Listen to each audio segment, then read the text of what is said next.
Hello everybody and welcome on in. So happy that we can do this kind of stream today. Melly, how could you? She's here now. Hi Crickstart, welcome on in. Yeah, I'm just gonna turn down the music a little bit. But yeah, how's life going, Crickstart?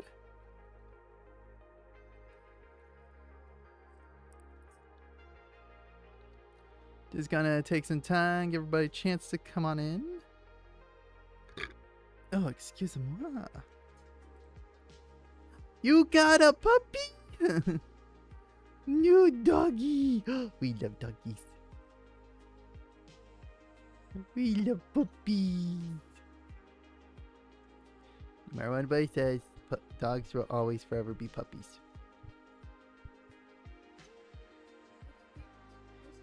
They're just bigger puppies. Bald puppy. Still a puppy. What kind of puppers?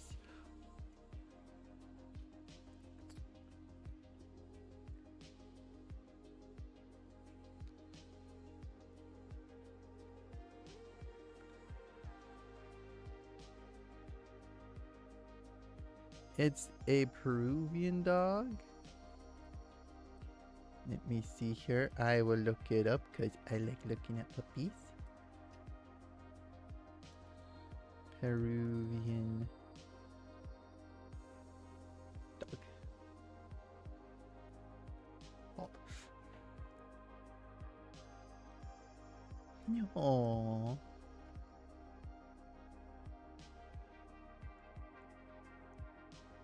They're still puppies.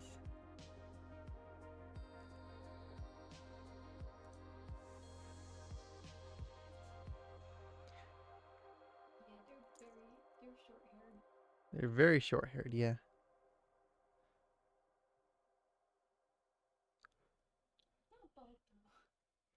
Bulb is like cats. It's like Rufus from Kim Possible. Or that one dog from Coco. Oh yeah. Yeah. Well, so this week is an exciting week. In the regards that it is Valentine's this week, and we got a subathon going on tomorrow. Again, not expect. I'm only thing I'm expecting is a better turnout than my first one, which had like nobody.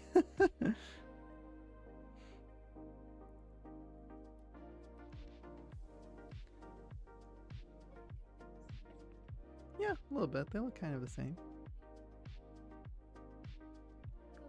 Hey, Blair. Welcome on in. How's life going?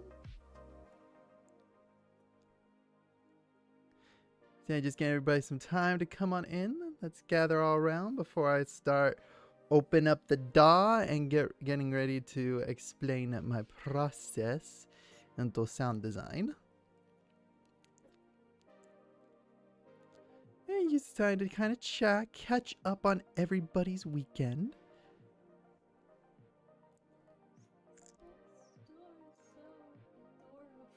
What store is it? Yeah. Okay, well, it's got Nia in it, so it's. You can say I like Moe flavor. Our weekend's been good. One of the things that we had fun with doing was so we first got Super Mario Party Jamboree and we played it like nonstop, but I got to the point where I was getting mad at the game because seriously there are points where the game makes the computers win even on easy, and it is stupid.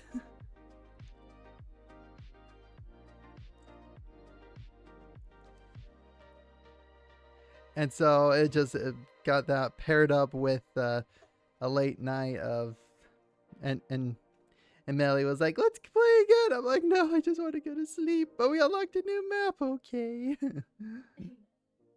And then she won and got a lot. Puppeteer, Storyteller Glitch, welcome on in. Happy to have you on in here. Again, if you want, again, this is where I always got to precursor this because we are both streaming on YouTube and Twitch. So again, for me, I get to see both chats, and so hopefully with the little comment section here, you guys can see, so that way y'all can discuss. I can understand how that would be pretty stupid. Yes, it was so freaking stupid, and it got to the point where I'm just like, I can't play this anymore. So finally, yeah, it was the Jamboree bots.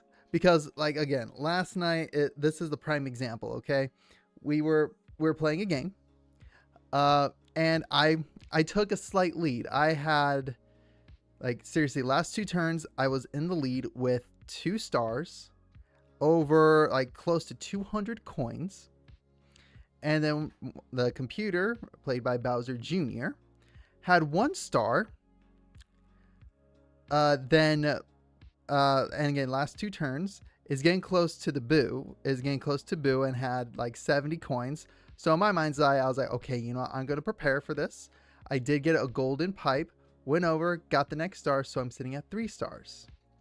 So that way, when Bowser Jr. is going to come and steal my star, I'll still at least have 2, and it'll be 2, and it'll be a tied game. Lo and behold, he lands on a spot where it's the random luck box, which most of the time is coins. No, 2 times this game, he got stars out of it.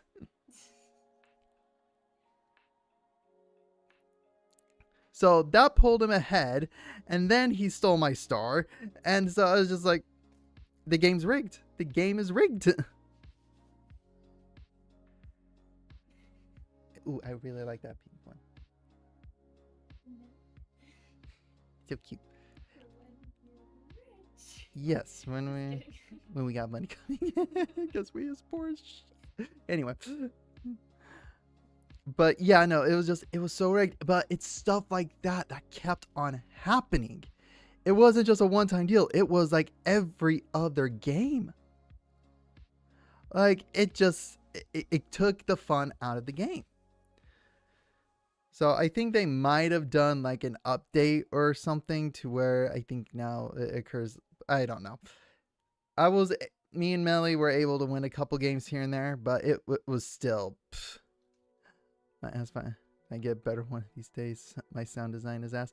Well, luckily, okay, I think we do have enough people to go ahead and get into this.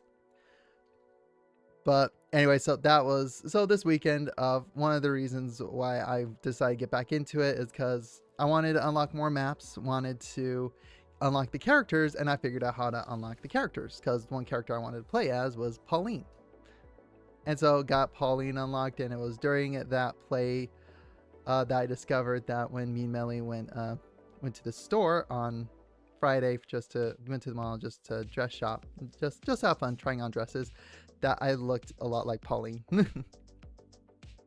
Yeah, and I have to make a song for my friend for her birthday in 5 days. Oh, dang.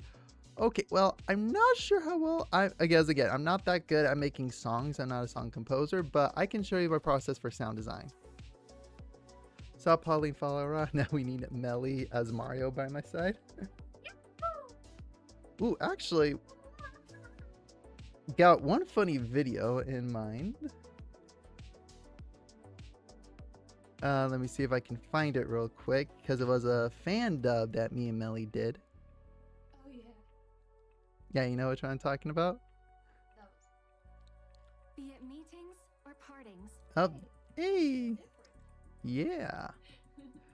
I would like to have a dress someday. Me too. I would love to have that kind of fancy dress, but it's very poor.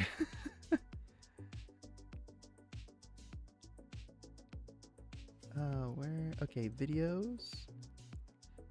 Also, that dress model is wearing. I don't want that dress IRL. Oh, this one? Oh, yeah. Honestly, I would love this dress too. I want this IRL too.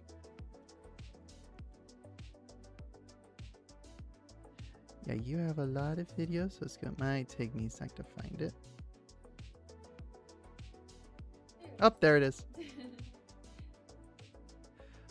Okay, so let me mute the synthwave. And then actually after this, we'll get into it, okay? So this is the fandom I'm talking about here.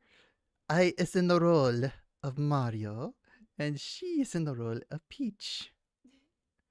So this is the little fandom we did. Have no fear.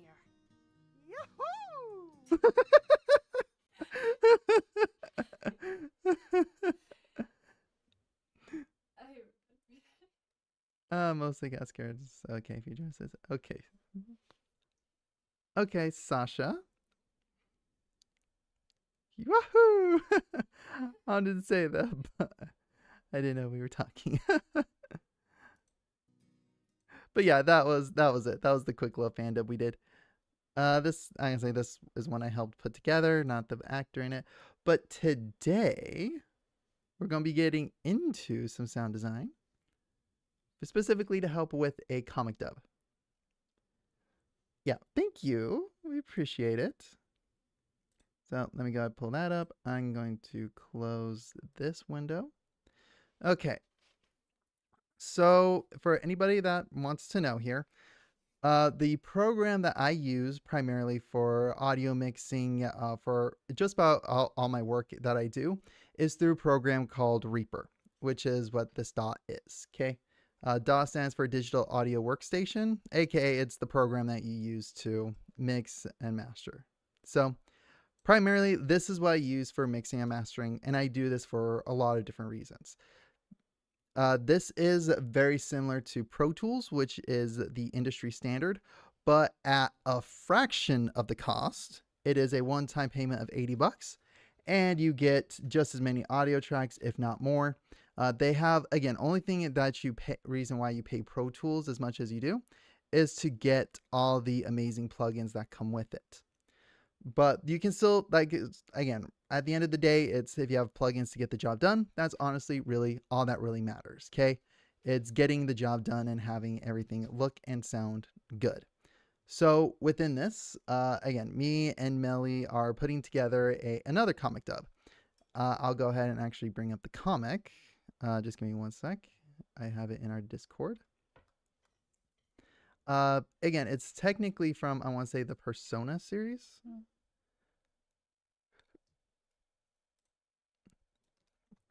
Which this is the comic. So it's very simple, at least for me. It's A couple lines just going, and they go, ah, ha, ha. Kind of just like the normal, just your expression noises. So I have this pulled up to the side, just in a side window. Honestly, it's next to where I have chat. So that way I can still look at you guys and still do that. Disturbing the peace. Penny TV, hope you're well, Ezra. Good to finally peep on our stream. Welcome on in. Happy to have you here. This is a rather interesting stream to tune into, but we're still so very happy to have you here. So, but now when it comes to any and all projects, especially for when it comes to audio engineering, the main thing you got to do to start off with is you got to organize everything. So first thing I do is I'm going to make files, like folders. So specifically, I'm going to title this VO folder, and I'm going to change the color to, again, you know what, let's do, again, I like doing blue. Blue for VO, and then I can actually drag and drop it inside this folder. Oh, I love the heart. Thank you. Love the little heart. So actually, I have it reversed. So I need to get this one inside the VO folder, which I'm going to cheat. Do that. Okay. So VO folder, we'll do this as what the character's name, I believe, is Joker. And then we'll make another file for, yay, we can add the hearts to the, you know, wife. And I'm going to do one more just because, again, I don't know the Persona series that well, so I don't really know the names. Her name is Anne. Okay. But we do not know the baby's name, so we can adjust that. So Anne and baby. Okay. So there's the voiceover folder. So now I'm going to make one more folder and title this the sound effects. Sound effects, I generally like making those, that's a different color. Honestly, I like it being popped out a little bit more so I can see it a little bit better, like red. Okay.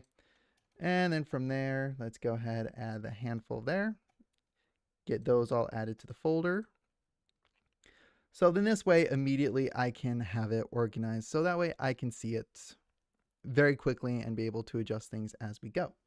And actually, let me grab my one toy that I got here. Well, not toy, tool. It's the Korg Nano Control 2. Let me get this also set and ready to go. So that way I get to have, like, try to mimic a true studio experience. As soon as I find the cable. And that is the cable. Perfect. I have, like, again, I have a,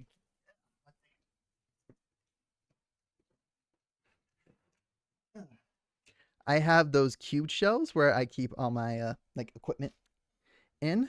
So I'm gonna have this to the side. Actually, let me get my workspace all squared away. So I'll remove my wrist rest and place the Korg Nano controller right underneath that, because that is actually probably going to be one of the better places to put it. And I'll go ahead and plug it in. So reason why I love this bad boy is because, let me go ahead and plug it in. I can control the volume and everything from the controller. So actually, I probably might have to open and close the program so it can read. So let me first off save said program. Not gonna do that. Usually I'd keep it under videos. You know, I'm gonna do this to the side. I'm gonna get this all squared away. But again, guys, hopefully what I'm teaching, or at least kind of showing you, is not too boring right now. Because again, most of this is the organizing side, which again, it just helps in the long run for everything. And I'm just going to title this file the Hi Daddy Comic. Okay, so let me go ahead, close out the program. I will close out Steam here. And I'll reopen it.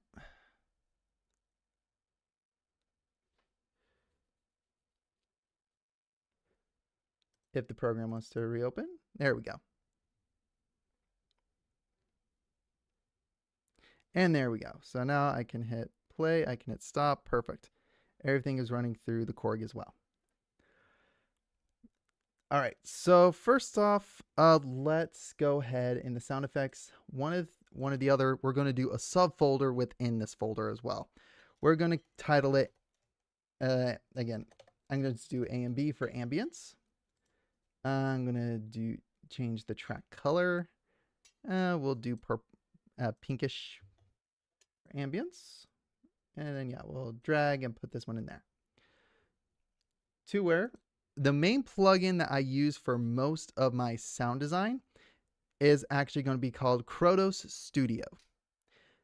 What's cool with this program is that it has a lot of presets. It is a good sound library, but it has a lot more leeway. So again, this is primarily what I use for like most of my sound design. If I can't find a sound inside Krotos Studios, I will do one of two things. I will either go to YouTube, see if I can find, again, if it's a very specific sound, like stirring in a mug, or if I'm really having a tough time finding it, I will actually do some Foley work in the apartment and basically record that. Like, again, I can get a spoon, I can get a mug, and then just stir it around. Yep, kind of similar to that. Or actually, for one of the comic dubs, we've been working on the Sonic IDW comic. At one point, Sonic is clapping for like Tails, because Tails did something great and awesome, and he's like, "Yes, yes, excellently done." And again, I was just like, "Why can't I find any clapping?" And I was like, you know what? It's just gonna be easier. So I just went, because it can be that simple. Sonic clapping tails. Yeah, Sonic clapping tails. So specifically for now this comic, he is in a office setting. So there's actually an office preset. So I can start doing this. I can hit play.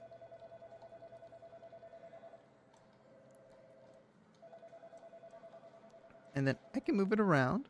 Try to get more of a wallet.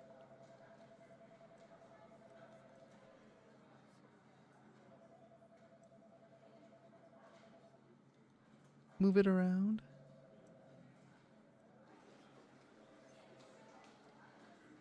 Try to find that nice balance.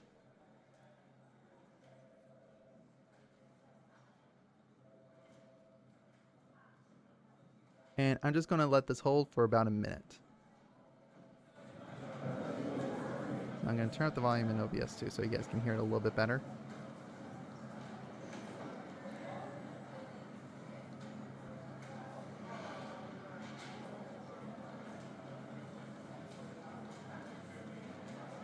Oh, that's very interesting. And then I'm going to hit stop. And then I can go ahead and drag the recording straight into Reaper. Honestly, I highly recommend this, mostly because, again, for a lot of these programs, you think, oh, they cost an arm and leg. This one's $15 a month, especially for all the work that I do with it. This honestly, considering this is most of my job right here, it's a small cost. And honestly, okay, so a lot of times when I pick my programs, pick my stuff, you got to do, again, as a business person, you got to do kind of a cost analysis kind of deal. And why I like using Reaper compared to Pro Tools is about $300 a year. Don't get me wrong, you get a lot of cool and awesome plugins. But Reaper, one-time payment of $80. And you get all the main features that you get from Pro Tools, from FL Studio, from basically every DAW, plus more. Because you can do what's called ambisonic audio, where, again, this is where a lot of game devs do like Reaper because of the ambisonic audio. Ambisonic audio essentially is basically, so I'm going to use some general terminology here. So for instance, I'm pretty sure when you go to movie theater, and for me, a movie that I loved doing this with was Dune, going to Dolby Atmos. Dolby Atmos surround sound is what's called 5.1 or even 7.1 surround sound. Meaning there's 5 speakers that surround you and then 1 subwoofer. 7.0 7.1, 7 speakers surrounding you with also 1 subwoofer. So the first number is how many speakers surround you. The second number is the subwoofer. And it's so that way you get a true surround sound experience. Ambisonic audio is more used for virtual reality. It's not just going through 7 speakers, it's more going into an environment where they can then go through from there and go, this is going here and surrounding you that way. So Reaper, it has ambisonic audio already built into it, whereas Pro Tools really does not. I'm pretty sure there is a plugin and stuff you can get as a part of it, but Reaper already has that pre-installed. And this is coming from my teachers, and this was a couple of years ago. But again, that's why I like Reaper for some of those reasons. Mostly, it's the price point. One-time payment, $80, and you get all the updates. You get to stay up to date. Everything stays amazing. And plus, I'm working off of a Windows computer. Hashtag not sponsored. Even go not sponsored, if you really want to get your hands on Reaper, you can do a trial period and you can just keep doing the trial period. Finally, I caved in and bought it just because of how much I use and how much I love the company. But again, you don't technically have to pay for it for a while. But anyway, so, and again, you get into, you start talking to audio engineers, start talking about DAWs, you're going to get everybody's opinion. Pro Tools is the industry standard just about everywhere, but I really do love Reaper. Reaper is so good and so amazing. Okay. So with that, we have the basic ambience figured out. Now we're going to get into my voiceover takes. Because again, I did a few takes, so I need to pick which one sounds best. So I'm going to solo, and I was just curious if this lined up. 1, 2, 3, 4. Actually, I'm curious. Can I? Yeah, okay. So, okay. I guess it doesn't light up on the keyboard here. Oh, it does, but not for solo. Okay. So anyway, let's go ahead, get it back to normal. But yeah, we're going to solo it. Let's play. I kind of do like that first one.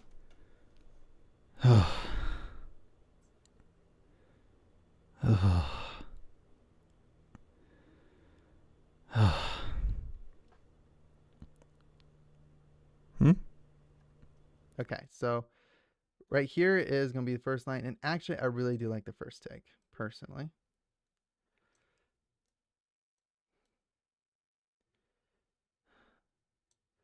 So then we'll go to the second. Let's go from here.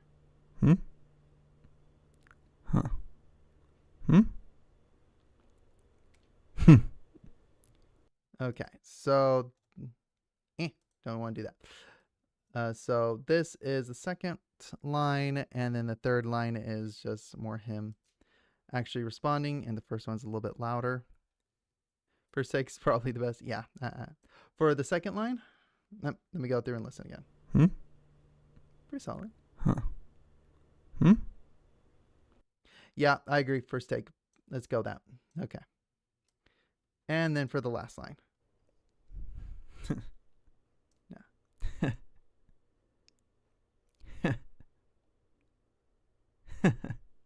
And I like the last take on that one. Okay, so we got my lines figured out. Okay. Bam, bam, done. Okay. Thank you, baby. So now let's go ahead and put it all into practice here. So let's go ahead, go back to home, and let's kind of begin getting it put together. Oh, and actually one more thing, because this is going to be, I nickname it prop just because that's easy, coming from kind of a theater-ish background. So yeah, props, just to kind of help me know that. And I'm going to make this one, let's just do set custom color.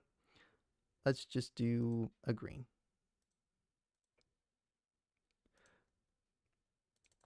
And we'll do cell phone. Okay. So from here, let's go through and let's kind of listen it all together. I'm thinking let's move some of the audio then right up to here for the first ah. So that way we kind of create the establishing shot, give us time to really create the establishing shot.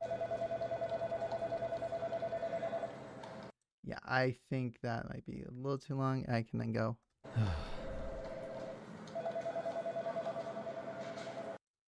Okay, so right here, let's then do the cell phone noise. So, and now let me show you the other thing I like with Croto Studios is I can actually go through and do, I can go into the search bar and for phone, boom, phone alert.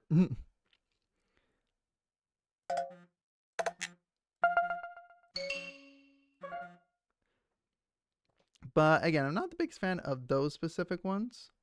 And this is where I can specifically, then I can go, if I don't like any of these noises, I could go onto YouTube and find like iPhone like notification or Android notification sound.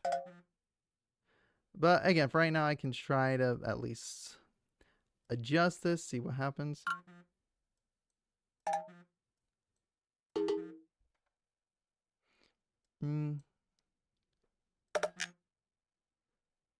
Not the biggest fan of those, but let's try. Let's see what we can. Let's see what we can find. Maybe instead phone, we'll do notification.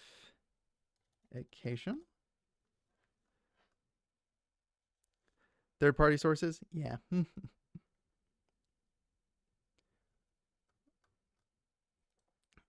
Or okay, let's go down to maybe glitch or interface. Let's try interface. So modern interface.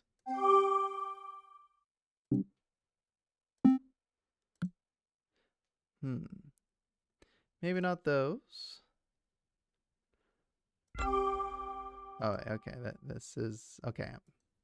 Make sure I'm on the sleek UI.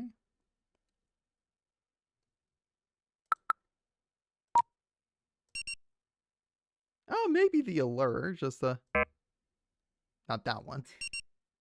But yeah, maybe that one. Let me. Okay, I'm gonna wait for it to, because it's going between those two.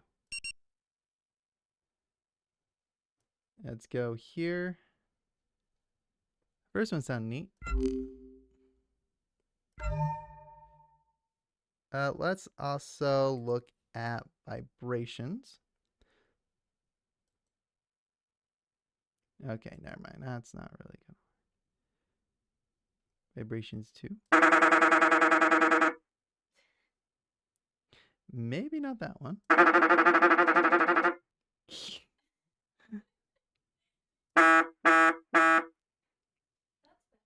That one fits a little bit better. But let's actually make it a little bit deeper. Now it sounds like a horn. That straight up sounds like, oh my gosh.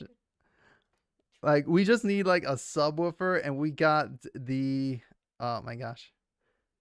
We got SpongeBob's alarm clock. Yeah. Just the yeah, he definitely made someone jump. Higher pitched. Okay, let's move it away from maybe more around here. Okay, so I think that might be one we can work with. And this is now the other side of sound design, is the important part is layering. Now, the reason why I say that is because that's how we can get some cooler effects. So specifically, let me go through here. I'm going to then I can actually then nix it down to just one.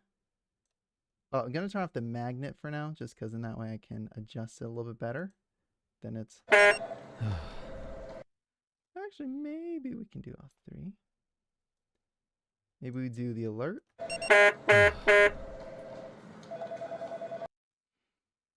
Okay, and then we can move this down.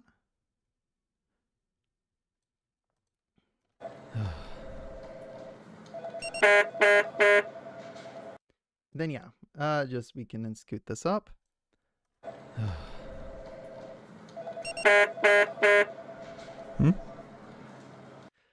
So actually what we can do, let's do 1, but we're going to stretch it.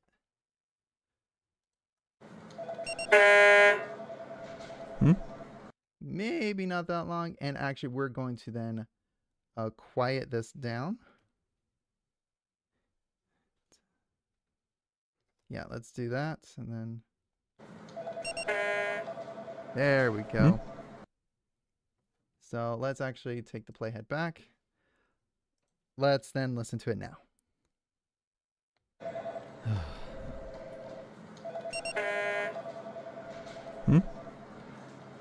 Okay, so let's go ahead and now we can adjust at this point now it's adjusting the timing to where, again, after the vibration, we can listen to it from there.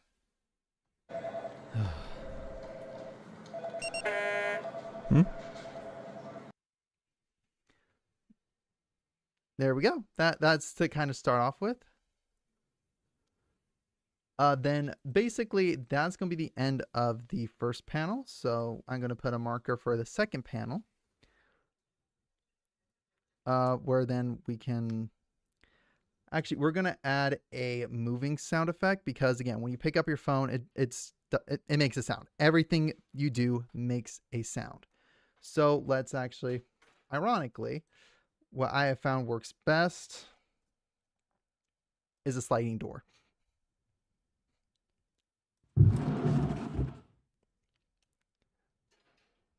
So then under cell phone, we're also going to add another one. Let me just make sure I title this vibrate.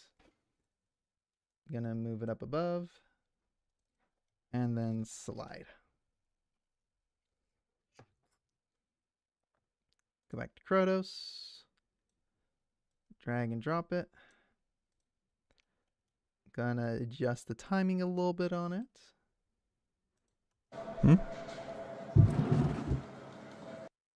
Actually, I'm gonna make it a lot. Actually, it's not gonna be a slide actually, because it's more of a pickup. So instead, we're gonna use the mug. And I just know this because, yeah, see, mug handling. And then give Krotos a second to respond, so we can actually do. But let's make the pitch a little bit deeper. There we go. That's what I want. So then this way.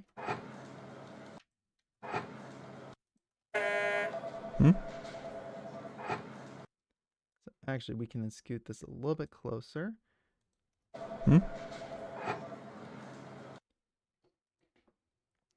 So now actually one thing we can look up that's just going to be good across the board is the unlock sound effect. So for this, I'm actually going to go to YouTube.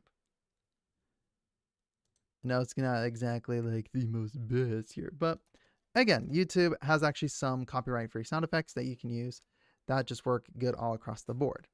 So like phone unlock sound effect.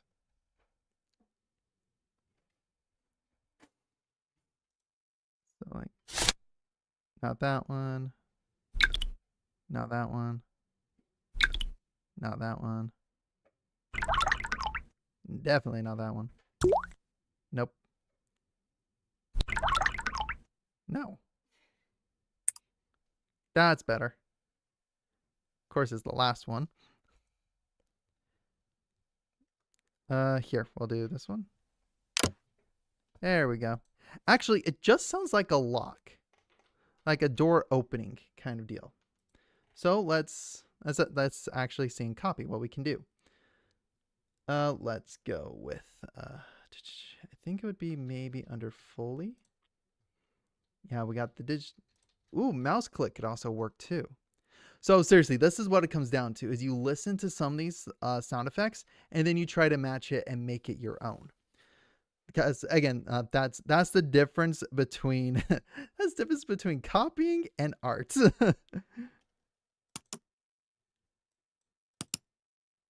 Actually, I kind of like that.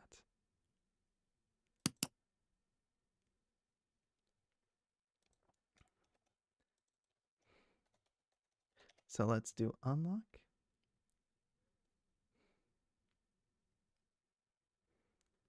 And Krotos. And what we're going to do is we're actually going to elongate it just a little bit.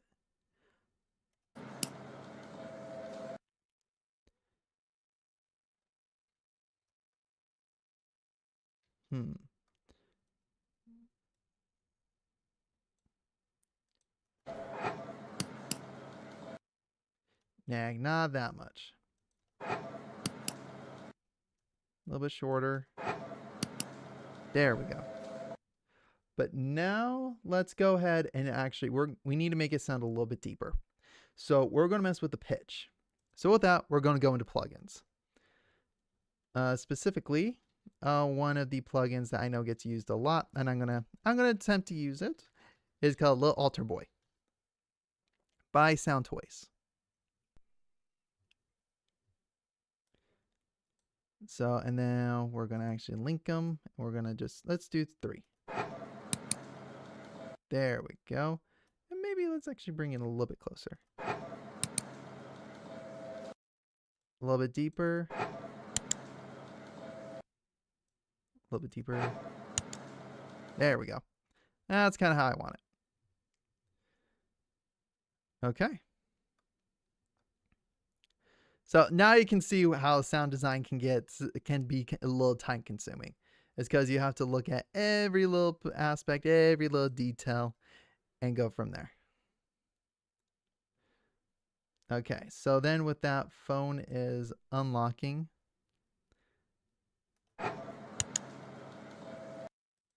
And then we can then move my third take in,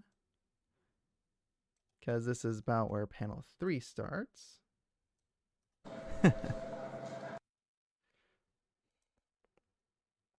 And honestly, like I can add a little, you know, we'll go ahead and add. Let's tile this folder movement.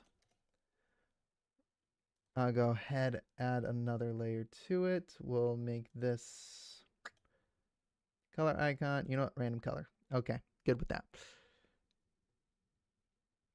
Movement, cloth. Because specifically it's going to be his shirt movement. Just because he's going to kind of relax. So we're going to go back in fully. Basic cloth. Let's do, yeah, jacket. Something like that.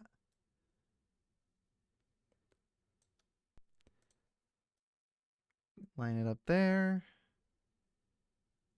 Place the playhead there. And let's play it. Let's actually move it a little bit earlier. So that way it's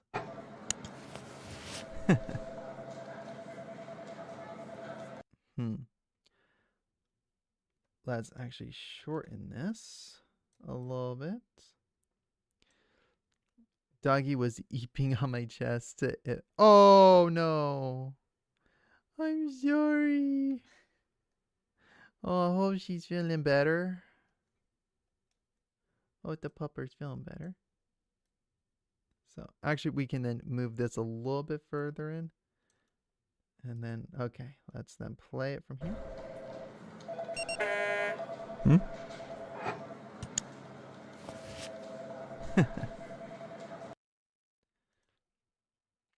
Okay. So there we go. Some basic noises, basic sound effects. And actually what we're going to do is we're going to move this down. So let me go ahead and do that. So yeah, for cloth, we'll make it a little bit quieter. So then let's go ahead, do a bit of a lead in.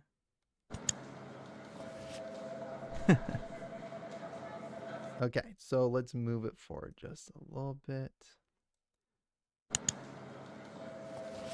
A little bit more.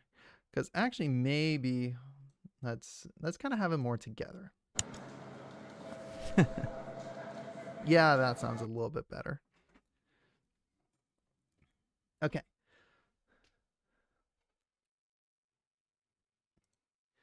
So now we're going to add in Melly's lines into this.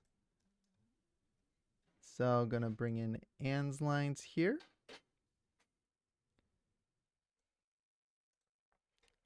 And let me go ahead and add the fourth panel there. Oh, she just overeats.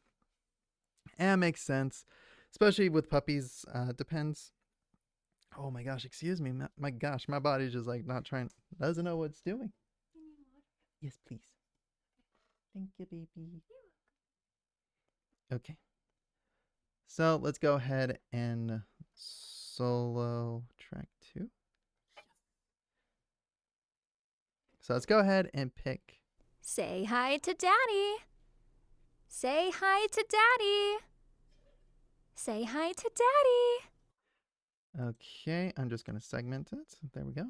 Say hi to Daddy. Okay. So baby's lines will go here, and then here we go. So now we can focus. Say hi to Daddy. Say hi to Daddy. Say hi to Daddy.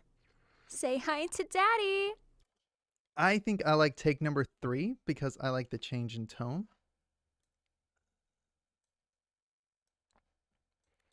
So let's go there.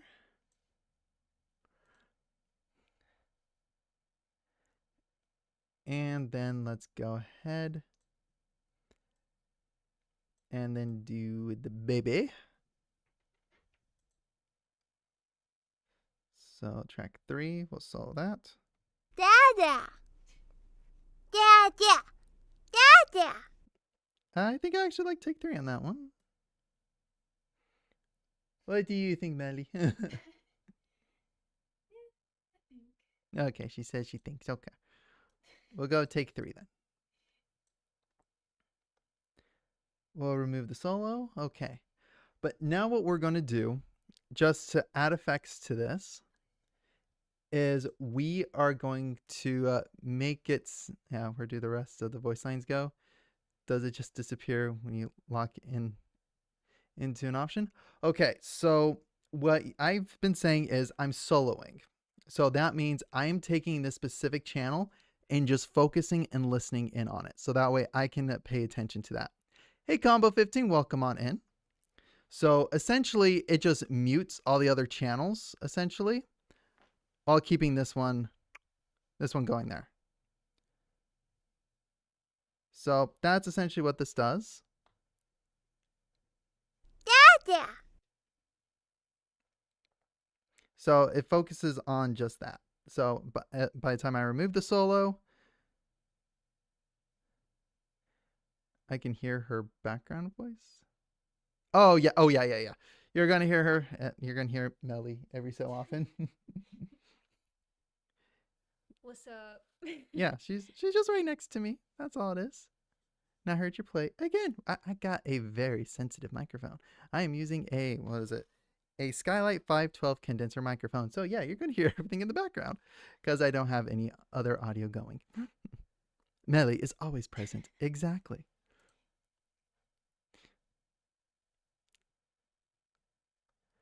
So, okay, let's now go through and so specifically for these 2 lines, what I'm going to do is I'm going to create a digital effect, specifically one for, again, make it sound like they're on the phone. So one thing I can do with that is actually I put an EQ on. So let's do re-EQ. And I'm going to do a bandpass filter. Where I'm basically, I think it's bandpass. Either way, I'm going to cut out both the high end and low end. So that way it kind of gives it more of a distorted kind of sound. Say hi to Daddy. And actually we'll do automation here in just a little bit. But I want to really listen in on this. Say hi to Daddy. Because again, that's what it sounds. Let me go ahead. Cancel. Not cancel. Yeah. Say hi to Daddy. Say hi to Daddy. Let's go ahead and move. Say hi to Daddy. There we go. Just all I have is headphone microphones on my headphone. Okay, wait. headphone microphones on my headphones that can be pulled out, but having an official microphone will make this kind of stuff way easier and better. It does. It definitely does. Specifically for streaming. And actually for me, what I'm doing with this in Reaper, this is just going through my desktop speakers. So that way I can kind of do all this. Melly's melodic voice. So now by doing this, Say hi to Daddy. there we go. Now it kind of gives it, 1 second here. One. We're wanting to move one around.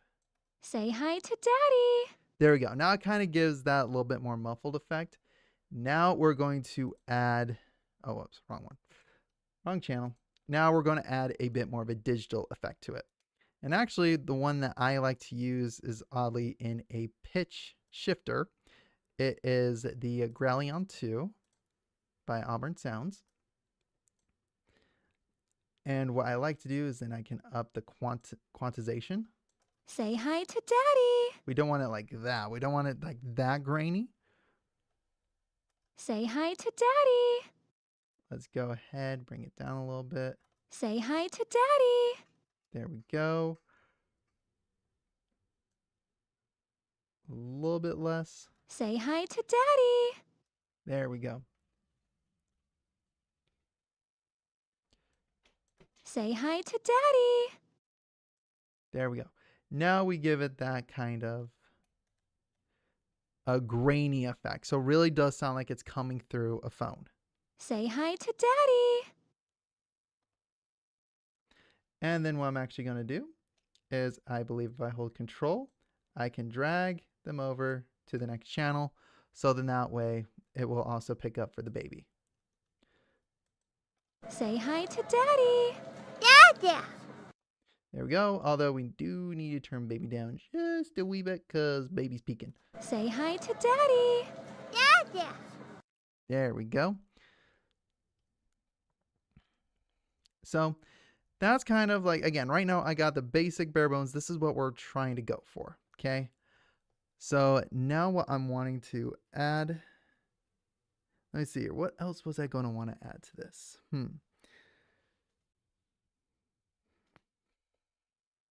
Oh yeah, that's right. I was going to add automation. So specifically for ambience. One thing that I'm wanting to do, so this is where having the nano control is amazing. So let me go ahead. I believe this is perfect. Okay, no, this does the ambience overall, I think. So we do not want to mess with the ambience. Instead, we want, okay, never mind that. Because again, we do not want to mess with the folder as a whole. We just want to mess with this. Okay, nope, not that one. So yeah, it is this one. There we go. So we're going to start off, let me get it right in the middle of my thing, and then move it to the middle here. So this way, as I go through and change it, we're set to go. All right, so automation. We're going to open up the trim. We are going to make it touch.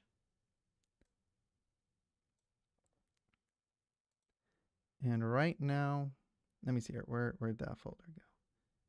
I think, yeah, we're going to keep it on touch for right now. So now with my finger here, we're just going to listen to this part of it. Say hi to Daddy. Dada. Okay. Essentially, we want to keep it there. Now we're going to switch back to trim and read. Okay. So then this way, let me go ahead and hit play. Say hi to Daddy. Dada. Okay, I'm now going to go through and adjust the envelope by hand because maybe we don't want it this low.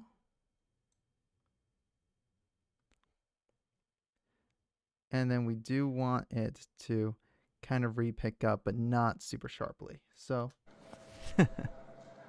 say hi to Daddy. Dada. And we'll end it there. So we'll bring it there, and then we'll do a fade out. Okay. So then all together, this is what will sound like.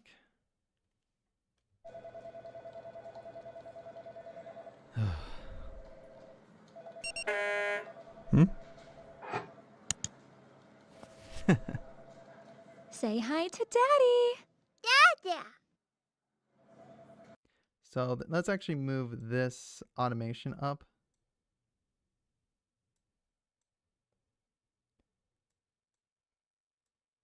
So that way it's a little bit shorter.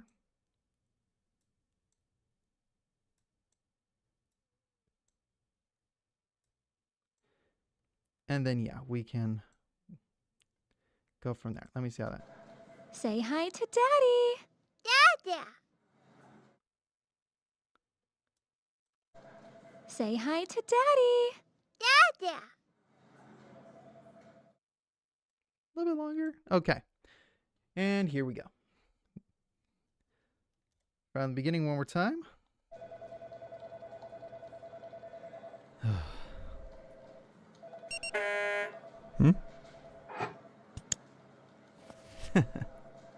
Say hi to Daddy. Dada. There we go. I think we got the audio all figured out here. So then lastly comes the render. Today we were doing some sound design. I will show you the comic, and I'm going to show you now how we put this comic dub all together. Okay, we need to make sure for this specifically, we are in stereo at 4800 hertz, 24 bits. We do want it as a WAV file. Let me go ahead and make sure I do have the path I'm wanting it to go on.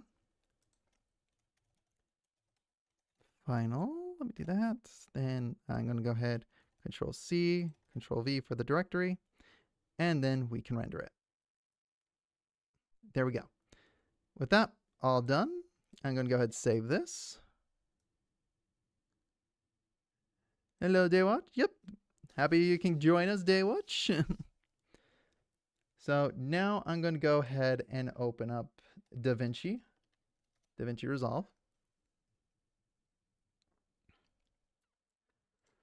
And I'm going to save this image.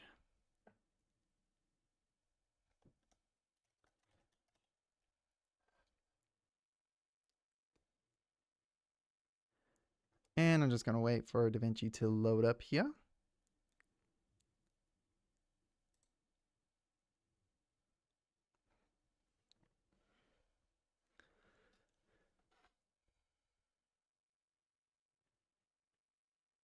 Once it loads up, I will close out a Reaper.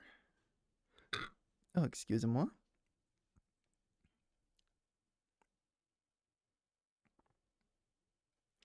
And for this, actually, I can now move my Korg keyboard to the side and get my wrist guard back.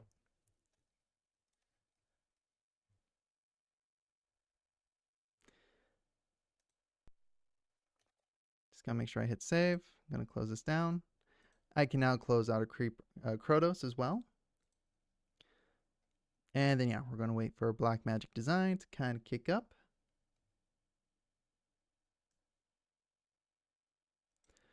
A new project.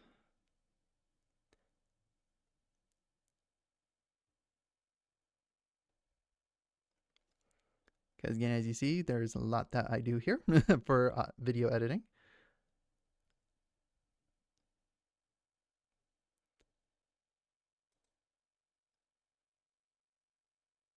Oh, okay, I see now. Hi to Daddy. And okay, we are loading it up, loading it up, loading. Yeah, no, we're putting together a comic dub so I can do showcase some sound design, how my general process works, and kind of explain it on the whole. So let's go ahead and drop in the comic, and then we'll drop in the audio.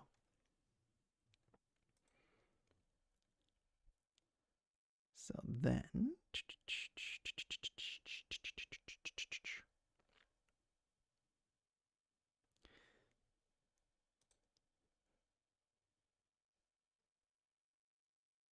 I can then lower that. Okay, there we go.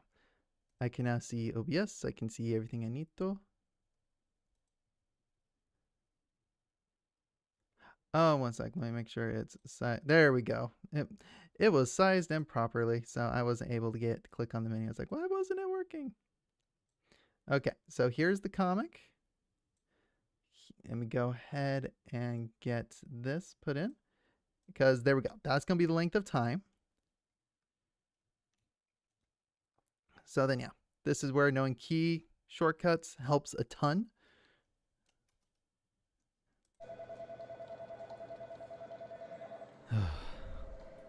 Okay, so this is where we want to have the first panel.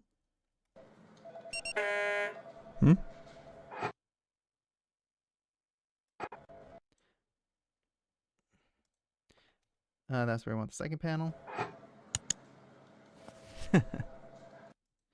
Third panel. Say hi to Daddy. Dada. Okay, now the reason for all this. Now I'm going to go through. Let's go ahead, zoom in like this. Adjust the position. Let me go ahead, get that baseline. We'll zoom in a little bit more. Zoom in some more. Because we're trying to essentially fill this panel, this screen. And for me, I try to get rid of the black. Like the black, the transparent black. So that way it looks better. So let me zoom in just a teeny bit more. Move it up to there. There we go.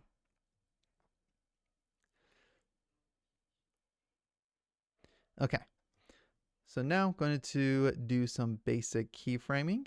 So actually, I want this to be where this frame ends.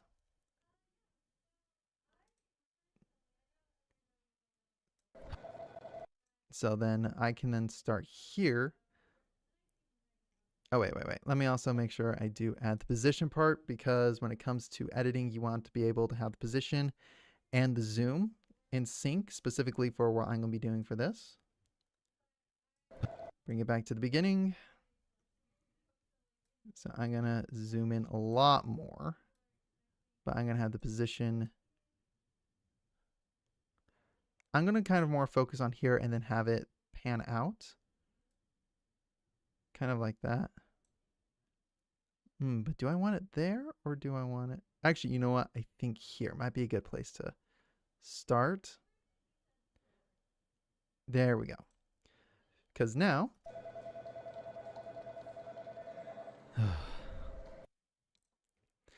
okay, then what I'm going to do, go ahead, type in comp, fusion composition. Oh, wait, no, we don't want fusion composition. We do not want to do that. We want to do this. Take this into fusion. Specifically, what we are wanting to do, I'm trying to remember here. It's been a hot minute since I've done a comic dub. What we want to do, I think, is multi-merge. That go in. What we're going to do then, yes, what we're going to do is that we're going to do normal merge with a background with the color being the same as the speech bubbles. Connect it there, go with the circle, connect it there, then connect it here. Move this up. Adjust the height, adjust the width. Control, click drag up in there. Okay. And specifically for this is where I can have music playing in the background, because we already got the audio stuff kind of figured out. So I'm going to turn it down just a little bit. Because again, most of this is just going to be trying to get this. I'm honestly sorry, Ezra. It has been nice being with you, but unfortunately I am bored and I would like to switch it to... Go for it. Go for it. I know this is going to be more of a kind of more boring stream. I will be perfectly honest. But again, this one was just because it's been highly requested. So go for it. Go find something that's going to be more entertaining. Honestly, probably check back here in about 30, 40 minutes or so. I'm probably going to be playing a different game. Just because I wanted to kind of at least start the stream off showcasing this. And then I'm going to probably switch over to like golf with friends and just chatting for a bit. So that way we can talk. But yeah, no, go have fun.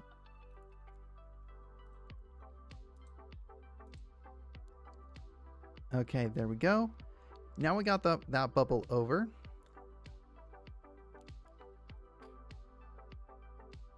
So what we're then gonna do is we're gonna do blend.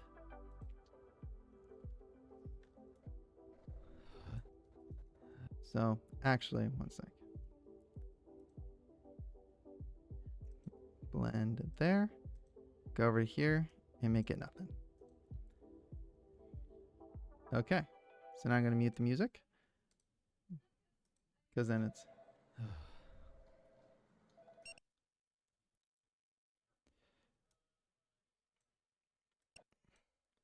okay. Now for this video, now for this one, this panel, we're gonna zoom in, position this over here, position this over here. Zoom in a bit more. Oh yeah, I guess her name is Anne. Okay. And actually what I could do instead, yeah, I'll do this instead, is I will connect it over there. I'm going to add one more keyframe segment to this. And then slide this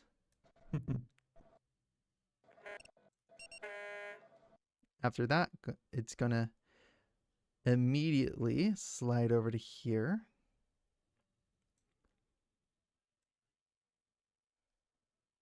And there. So then this way it looks like, okay, maybe it needs to be a little bit faster.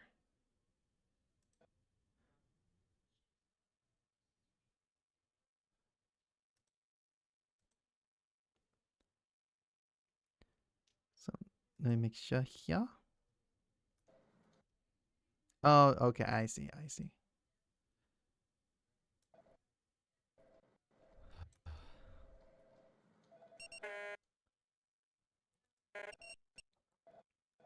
So yeah, quite literally we're gonna have it here.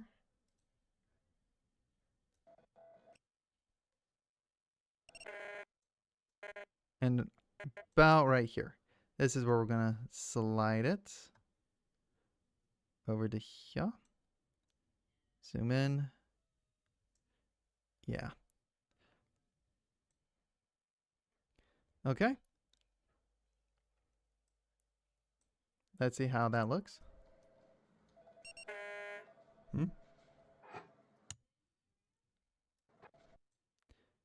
Okay. So then for this one, we're gonna focus on the middle panel, which actually zoom in. We're actually gonna focus on the phone and then pan it up.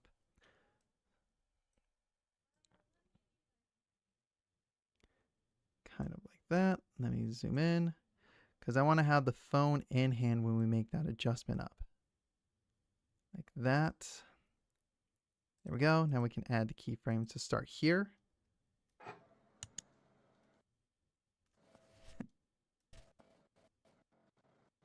And right about here, we'll add one more keyframe marker here. And then we will then we'll zoom it out. Zoom out.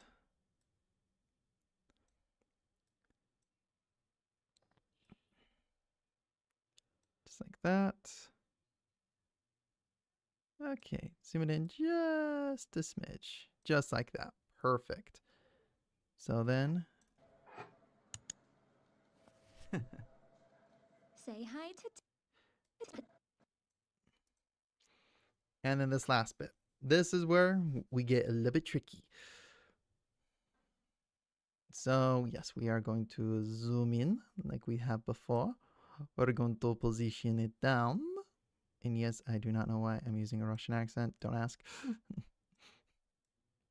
Yeah, zoom in, adjust it down. But yeah, then we can adjust it there. Going to take it back into Fusion. So then that way I can do the same thing that I did with the other panel since this has a speech bubble.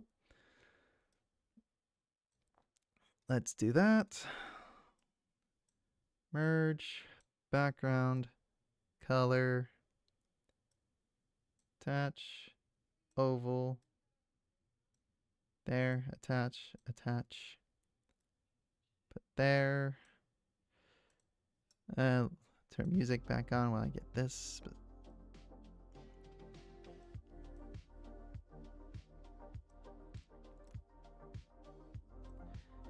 Go. We can adjust height.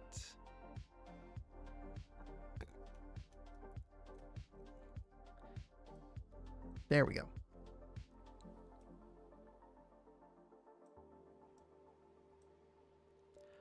We can adjust the width a little bit, but not much. More, something like that. And then, yeah, for the merge layer, we can do a blend.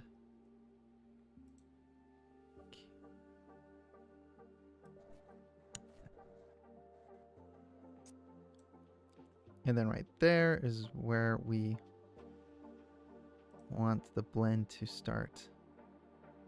Say hi to Dad.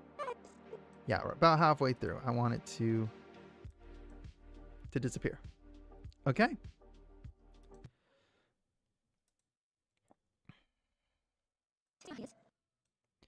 So yeah, then we're gonna zoom, position. Say hi to Daddy. Dada. And from there, we want it to roughly end right about there. So then that way it gives the illusion that it's moving. Say hi to Daddy. Dada.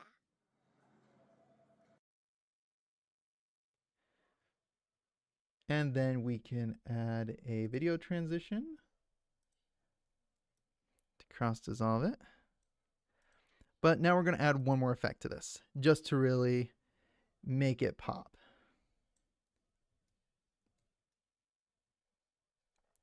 Which I might need to look up on how to do real quick, because it's been actually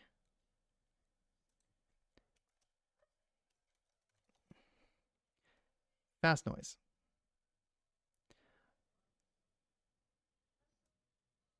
There we go. Let's click on the fast noise. Let's adjust the color. Actually, I think that's fine. We're going to adjust the noise. We're going to add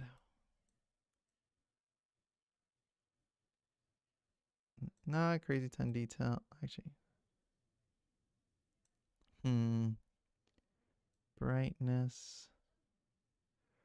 What program was this? What I'm currently using to do this video editing is called DaVinci Resolve. It is actually a free program to use. But again, it does have some features that I'm not able to tap into just yet. And again, not fast noise, because what we're wanting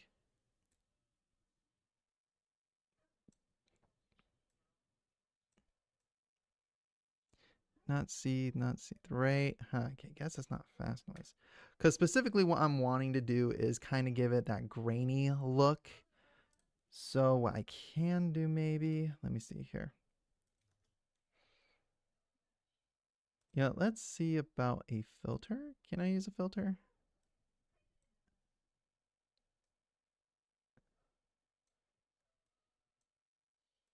Maybe. Maybe not.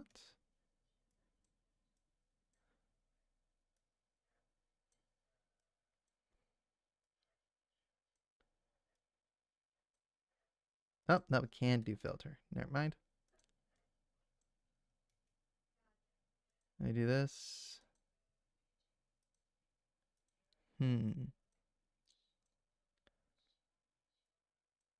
There we go. Okay. Disconnect, reconnect. Okay. So maybe actually if I go to color correct, I can then go and do it from there. So then I can kind of then maybe offset. Oh, wait.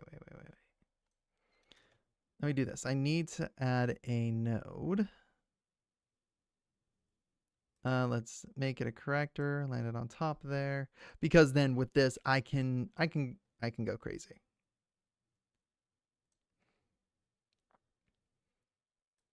Then I can adjust that. Because actually what we want is maybe a little bit more like whitish blue to kind of give it like that phone's texture. And adjust the gamma maybe. Lift. Kind of like that. And now I'm curious here. Color match. RGB mix. Motion effect. Maybe. And this is where with this program you can have some fun. Oh, okay, so then you can do Gaussian blurs, that kind of stuff. Radial blur. Possibly.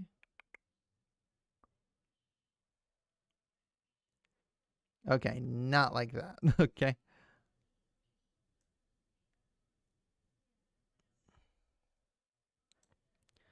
So maybe not radial blur. Let's go with maybe mosaic blur. There we go. That kind of gives it the pixelated look that I was kind of aiming for. There we go. That's what we're wanting.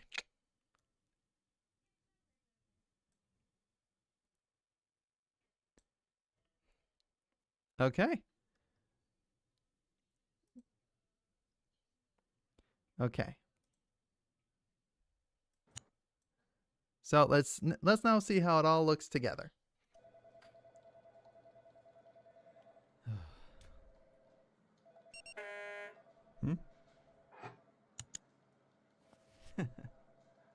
Say hi. Okay, we're going to adjust this more. Say hi to Daddy. Dada. And we can make it a little bit shorter now. Dada. We'll make it a touch longer. Like that, and then we'll actually make it a longer fade out. Dada.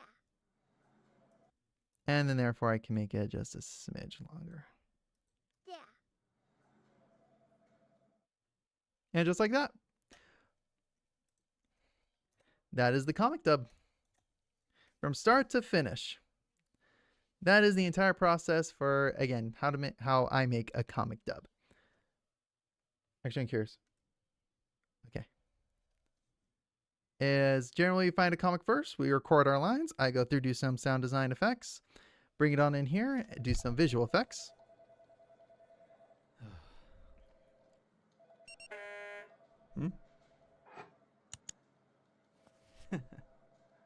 Say hi to Daddy.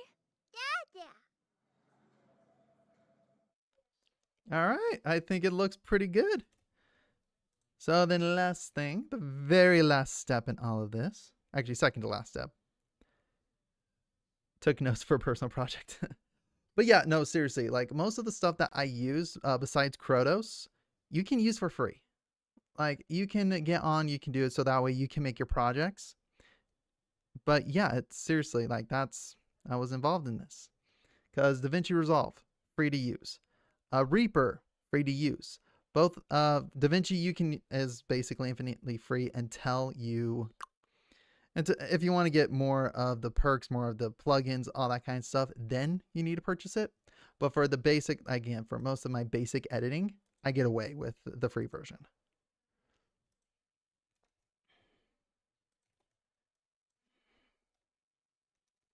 persona. Hi to daddy. Comic dub. Add render queue, and again, this has some presets already put inside of it, like specifically for YouTube.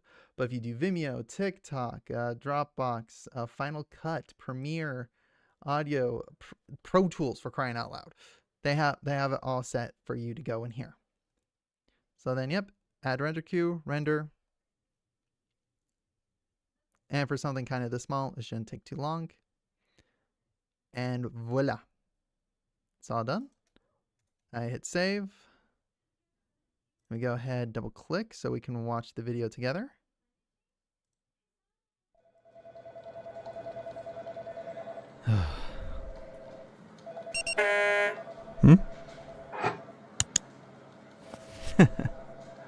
Say hi to Daddy. Dada. So yeah, that simple. Although I think there might be a little bit. Say hi. Yeah, I'm going to just then adjust this a couple frames here. And I can then re-render it.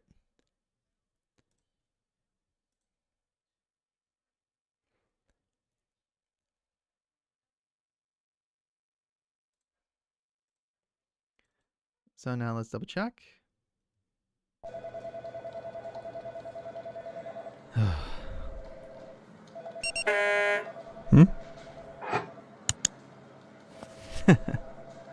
Say hi to Daddy. Dada. Perfect. So yeah, looks good to me. So now with that, the final step is sending it over to the client, aka sending it over to Melon, which we just use Discord, so I can just drag, drop it.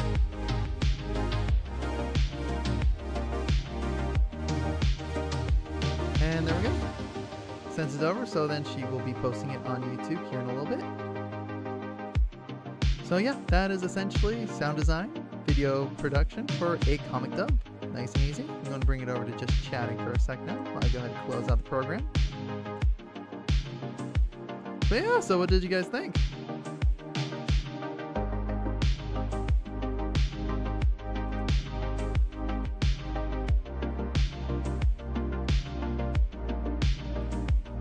Yep, I sent the invoice over to Melly now.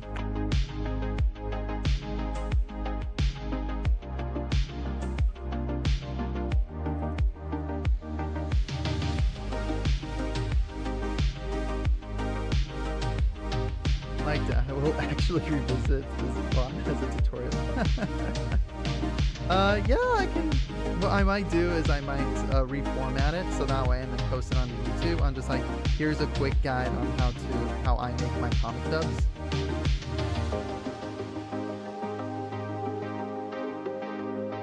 But with that aside, again, I'm totally up for chatting. Oh, music's a little loud. Oh, I can see that. Okay. Thank you for letting me know. How's that? Sorry, I know for a lot of this, I generally have to mess with the levels, bring it higher, bring it lower. Okay. Well, what we're gonna do now, just for kicks and giggles, I'm gonna actually let me do this. Is yeah, we're mostly gonna keep this a just chatting stream, but while chatting, I'm gonna play a bit of a game.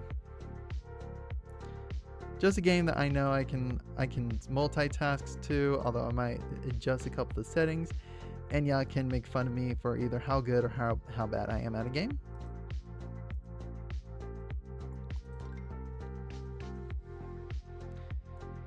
Okay, I'm gonna transition it over. We'll be playing some golf with friends.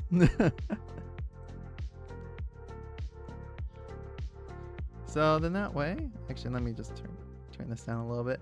So that way I can talk, play a little bit of golf. So yeah, let's see here, do that.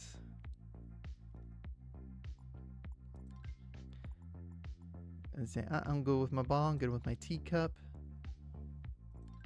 course, you know what? We'll keep it random. Actually, one sec. Can I? Okay. Let's go ahead and yeah, we'll play some golf with friends. AKA, I'm playing by myself. So y'all can laugh at how bad I play golf, especially on here.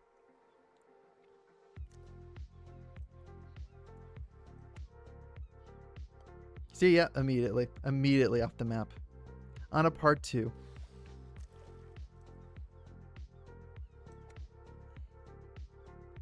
There we go, that's a little bit better. But yeah. So overall, that's kind of the basics of sound design. Golfing with your best friend, yourself. Essentially. Okay, I know for this one. I just have to whack it as hard as I can. The one person I can always rely on. Myself. And just tap it in. Just give it a little tappity tap tap. But besides that, again, excited for tomorrow. Tomorrow's going to be a subathon. We are just going to start off with a just chatting side of it, so that way I can talk you through kind of what the overall plan is for tomorrow. But I will be planning on probably playing several games. What I might even do is I'm considering like revisiting Poppy Playtime and redoing it now with the updates. Oh, you gotta be kidding me. You've gotta be kidding me. I've even considered playing, oh my gosh, playing Mario Party with Melly. So y'all can see the shenanigans that is Jamboree. No, I was gonna say it still has bugs, but it's significantly better. Specifically, the Yarnby sections are better.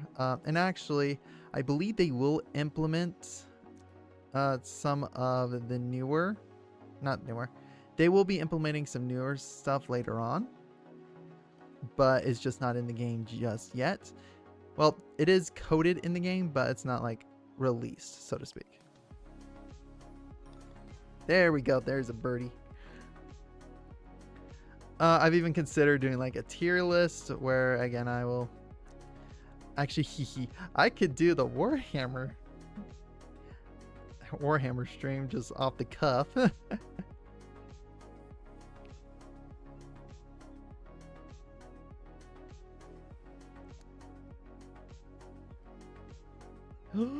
Stay.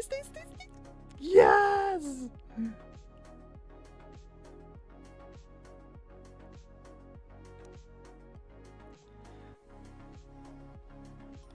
There we go.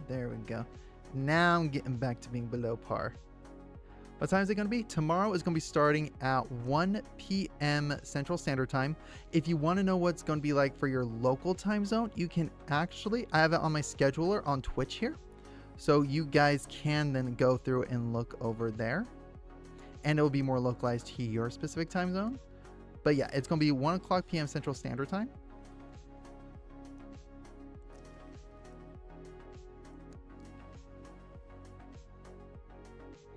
No, I gotta be over par now.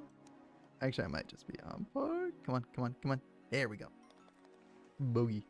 So yeah, it's going to start there. It's originally going to start to be a 6-hour stream.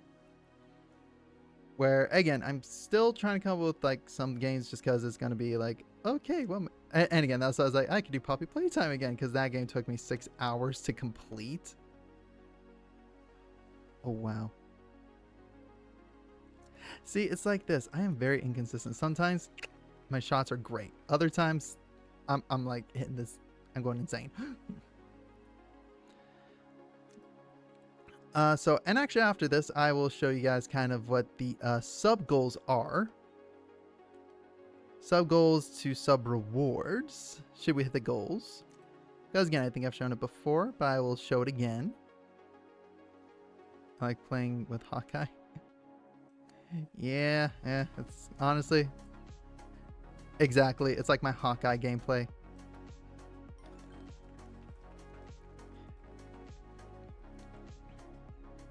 So what's actually funny is recently Marvel Rivals, I've been playing a lot of, I've been branching out to like different characters and roles. And I've actually been having a pretty good time with Psylocke as of late.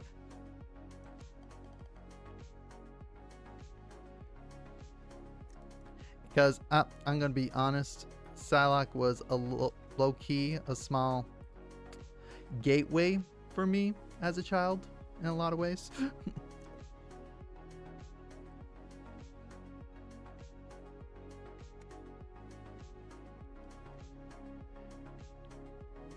Again, specifically, okay. So so when I was a kid, I was, again, even to this day, I was really into comic books, especially with the X-Men. And so at my school's book fair, they kind of had like a X-Men encyclopedia where it would have some mutants, their abilities, kind of what they would do. And one that I was like, I've never seen this one. She looks so cool. I would love to learn more about her. Was Psylocke. I always thought she was one of the coolest. And it was because again, one of the other cool, because again, yeah, my brother also had a X-Men Game Boy Color video game that we would play from every so often.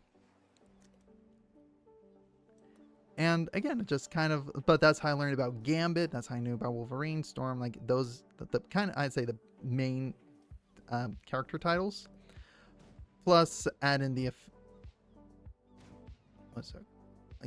then add in the whole X-Men, the animated series, because that was what I did grow up on. Oh, I was hoping I timed that right. But Psylocke was always one I was just like, where the heck is she? I want to learn more about her because I think she is very cool. And I really did like her costume design. I liked the One Piece outfits a lot. And actually, this is where I would play pretend. I would pretend that I was Psylocke for some reasons.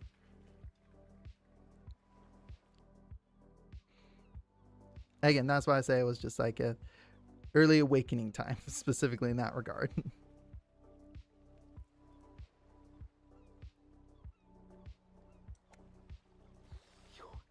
Yes, stay.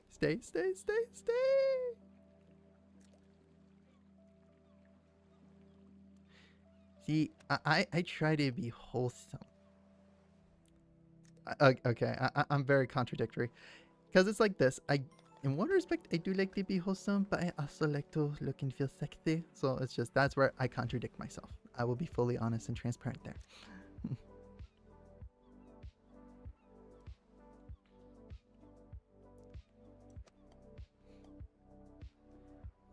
Stay. Okay, good. Keep going. Ah, so close.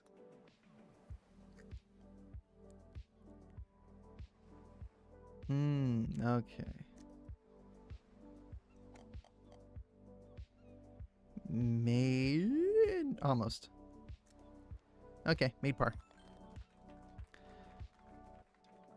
So no, that's why it's like one respect. I do like seeing some, because again, for me, I'm always like, I do in the terms of Mark, I like tasteful, not just blatant. Like to me, I believe there is an art there's art to art.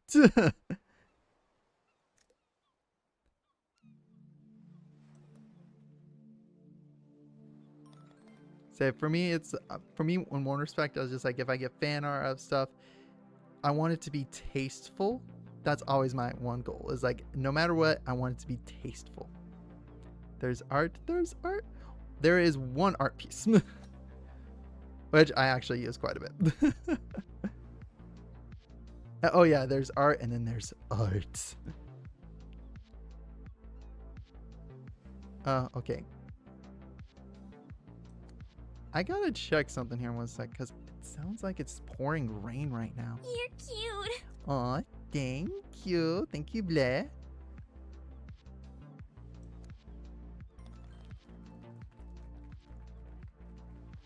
Okay, 2 more holes, and then I'm gonna quickly check, see how hard it's raining.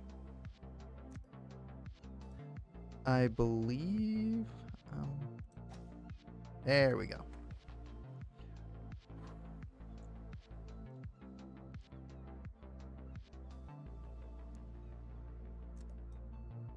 Okay, actually, I got one joke. I do have one joke. Why are there no vampires in Africa?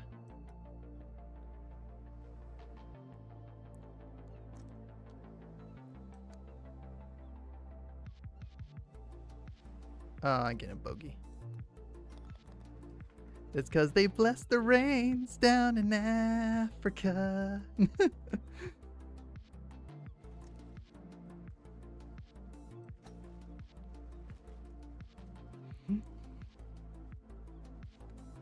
Yes, that is my joke. Oh, Kraken.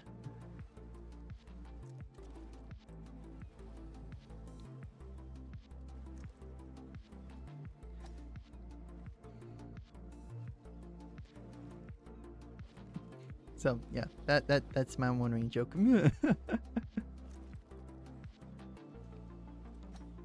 Okay, nope. It's all good though. I'm gonna probably get a double bogey because I do need to at least approach this. Make that triple.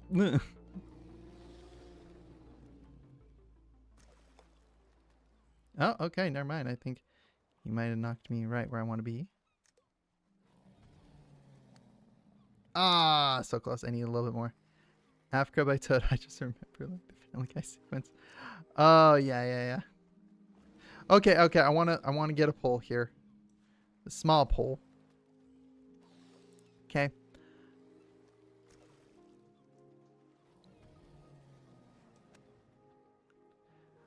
But do you guys like Lois or Francine? Oh, 1 over par. Oh, it's okay. Okay, I'm gonna check on the rain. Like, okay, I'm talking like just overall as a character. Do you like Lois from Family Guy or Francine from American Dad?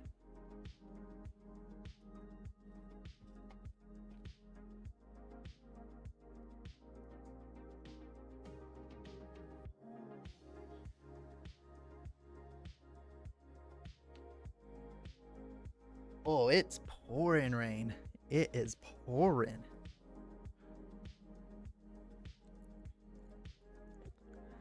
Because I know where I stand. I'm just curious where y'all stand. And depends.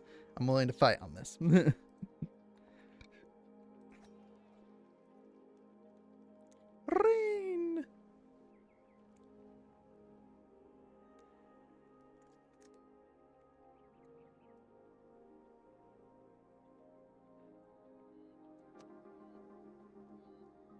Okay, let me see here.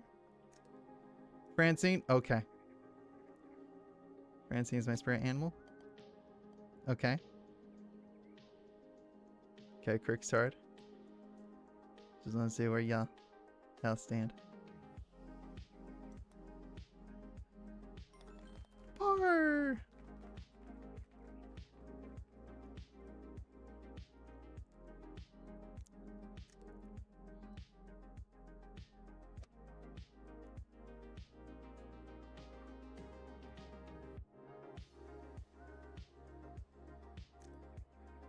I know a lot about American Dad. Francine is fun. I like Lois a lot. Okay, so I'm going to say the correct answer is Francine. And the reason why I say this is because, first off, Francine, oh my gosh, she is so much fun. She is a lot more dynamic character. And again, she, in every respect, I think enjoys being a mom. You're not Francine.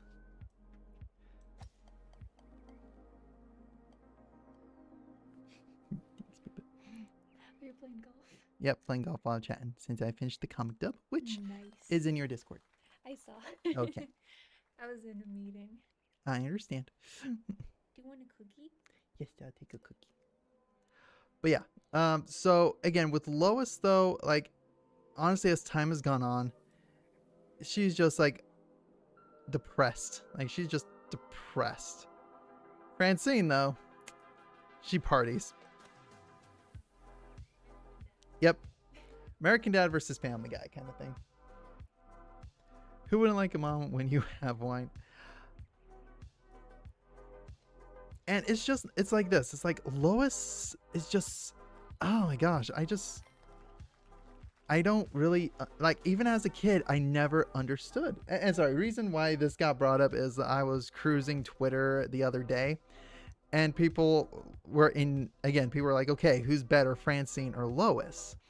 And everybody was like Francine by far. But again, a couple of the people were like, but Lois is hot. Lois is hot. I'm like, in what way? Like, I've never understood that argument. Yeah, you haven't seen enough to say one way or the other. It might taste a little different. As long as they're good. Still tastes good to me. Plus the cookie doughs. Mm-hmm.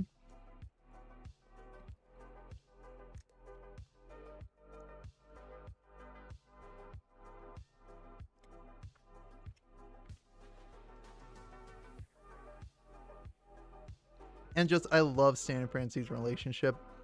It is loads better than Peter and Lois.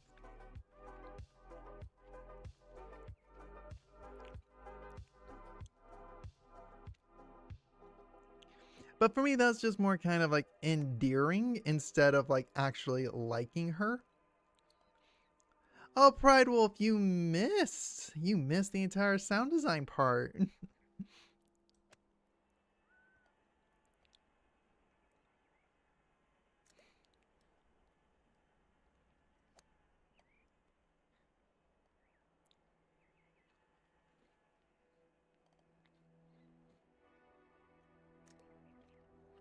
But you can always, luckily, I have VODs, and I am thinking of editing the stream so that way you can watch it. Watch it over on YouTube.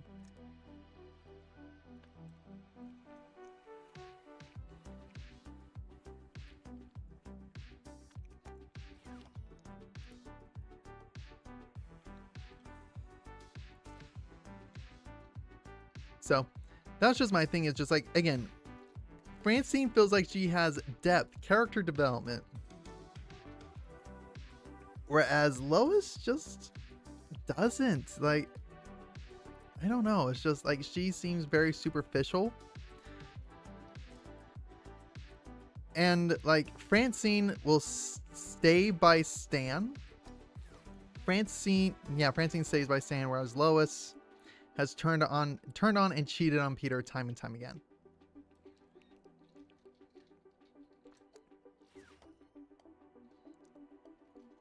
So, anyway, that's end of Rams. I'm sorry, it's just that the ice cream episode, Lois scream, makes me laugh so much.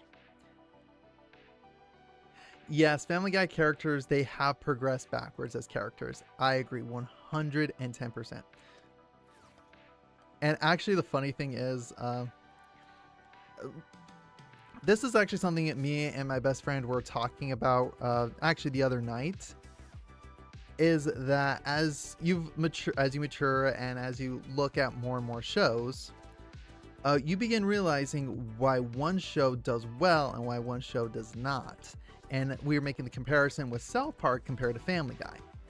Whereas, like, I can't stand Family Guy anymore, but I am been falling in love with South Park.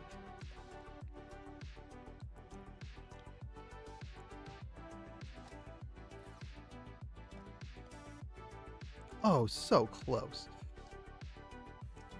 Yeah, there's no constant character progression in Family Guy.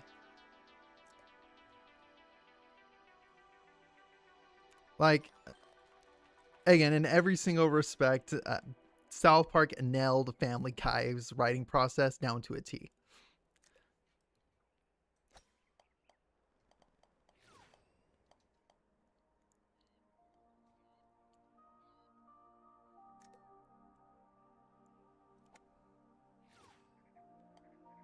Because the main thing, again, the difference between South Park and Family Guy is like, because again, actually, I know I talked about this more and more on stream, so I'll try not to.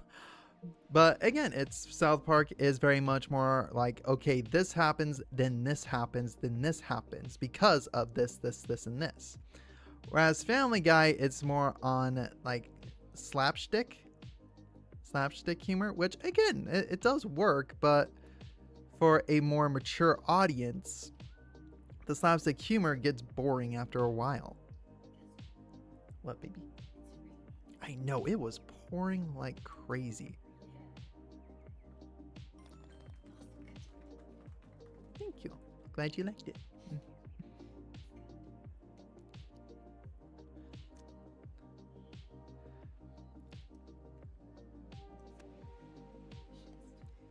Really? That's good though. That's work, babe. Yeah, you need to do the auditions, but it's potential work. There we go. I mean, Family Guy is very episodical, sure. There's some events that follow across various seasons, but some override others. Exactly, and don't get me wrong, South Park does do episodics, like episodic shows. And it's only recently where they've gone into serialization. But even still, there are some consistent themes that had stayed across, and actually over time, it's gotten so much better. Like one of the main shticks that South Park had is, oh my gosh, they killed Kenny, you bastards. To where they actually then went through just like, yeah, no, that's Kenny's superpower, is he can't die. And they turned it with his Mysterion persona. Like they turned it into more content. Whereas Family Guy, I feel like just more retcons some of their stuff. Exactly, yeah, Kenny being of an eldritch god, yeah. And then gets upstaged by Minceberry Crunch.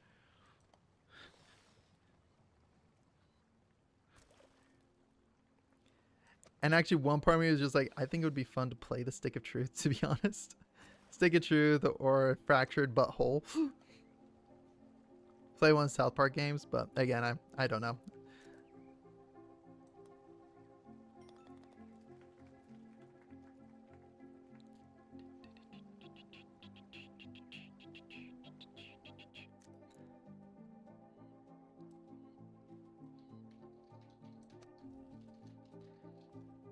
But not just, again, I think we've gone on and on about like, oh no, was it?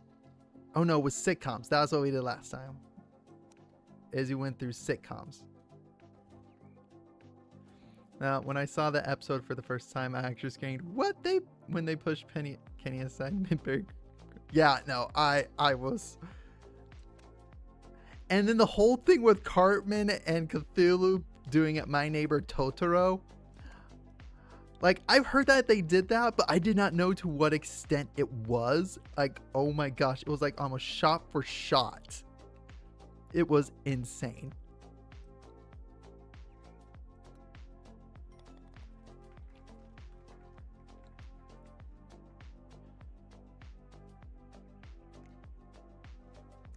It's not very funny. Yeah, come on, it's Cartman.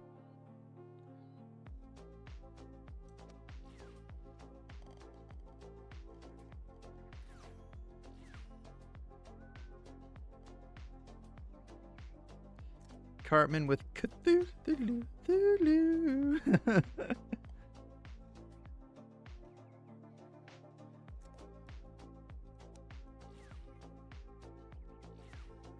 Oh, come on.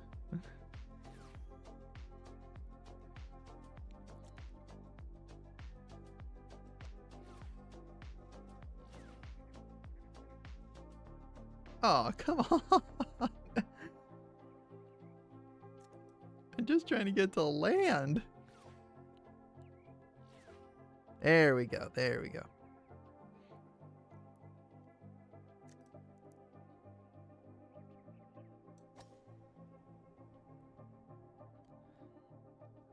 Right, I don't know if I asked this, but you liked the whole specials with Future Cartman? Actually, I don't think you have. And it just, So I know with the COVID specials, specifically going to the future with future Cartman, I feel like in one respect it is just deserved, but where he went through and became a Jew himself, I think that was one of the most interesting character development points for Cartman. And even still, like, there is a bit of continuity with that as well, especially with the episode where he's hunting down or again, swindling everybody about the Chupacabra, where he quite literally has a vision of Moses in Egypt.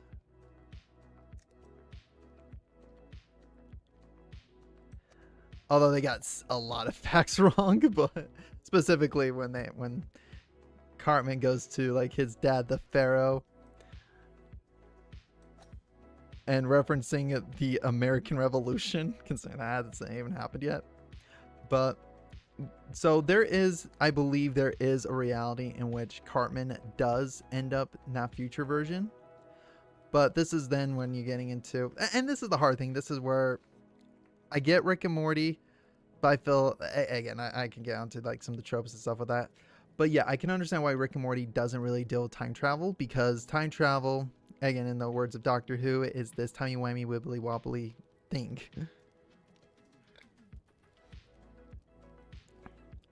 And so just, it's one of those things, like, the more you get into it, the more it's just like, it doesn't really kind of matter, so to speak. Because don't get me wrong, it's fun to do the hypotheticals. But when that's you crafting an entire story, it kind of like pigeonholes you in one way, shape, or form. So that's actually where I loved the episode where Cartman freezes himself, just so he can get the Wii.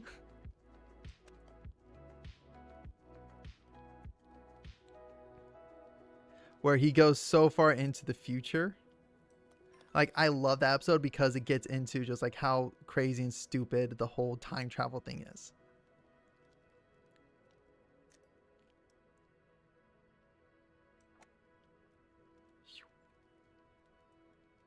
Step.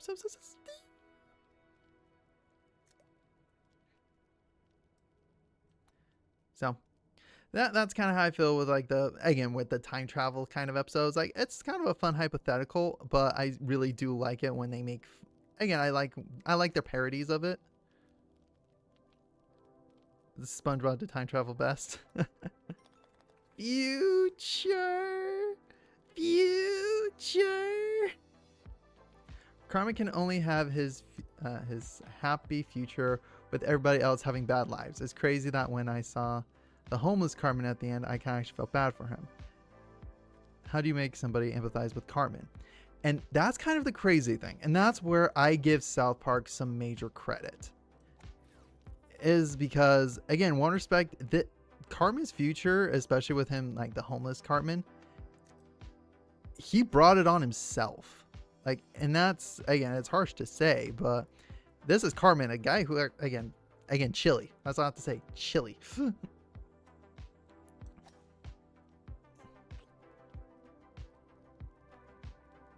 And so when everybody else is miserable and Cartman is happy, that just kind of shows how psychotic Cartman is.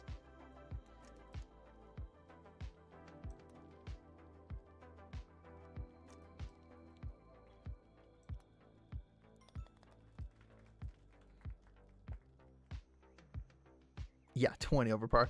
I suck on Oasis. The chili was wild, and I agree Cartman is complete psycho. But again, this is where, again, Cartman isn't like a psychopath. He has, again, I think Blooms or Johnny Tuccello really did a good job going into depth about Eric Cartman's like psychotic or sociotic, again, his psychotic natures. But what could have been man. And actually, one of the funniest comeuppance that I saw with Cartman, one of the future versions, is when the parents are basically trying to... Oh, I did Pirate Cove already. Is when the parents are trying to get their kids not to like do drugs and that kind of thing. So they hire actors to play their future selves. The redemption arc, we saw a glimpse of it, and it got time travel race. Yeah, exactly. Yes, worms. But again, and then future Eric actually does come back and goes, yeah, that's the spirit, Eric. Yeah, you do this, you do that, and you're going to be a success. And just like, what? No, screw that. Nice here.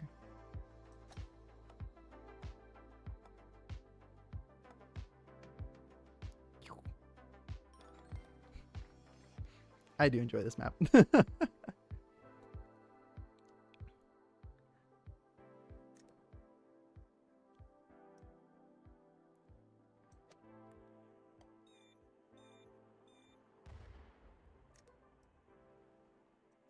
cute. Aw, thank you, Pride Wolf.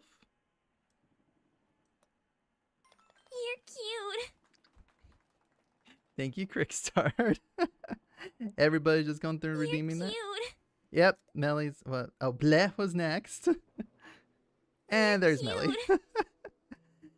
Thank you, guys. I appreciate it.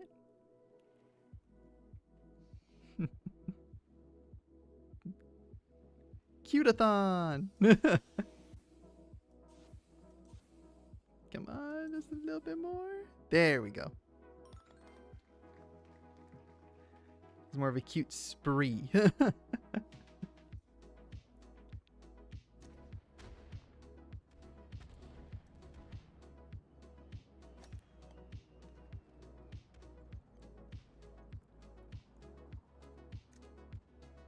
let me go ahead. Bounce, ricochet.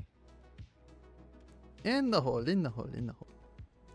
Rapid firing those cutes up in here. Sergeant, we need more cute ammunition. How much? All of it.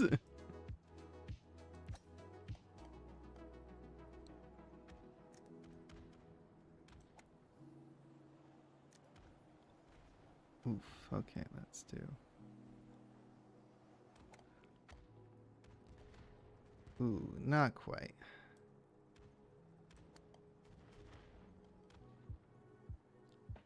Yeah, it's okay. We can do a bogey.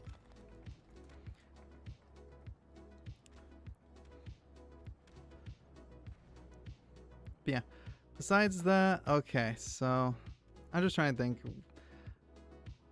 So overall goal for the subathon, again, would love to be able to, I don't know, I'm trying to come up with even more sub rewards, some hidden ones. Because I think that would be just kind of fun. Oh, I got that. I aimed that wrong. Okay. I know where to aim it. I know where to aim it now.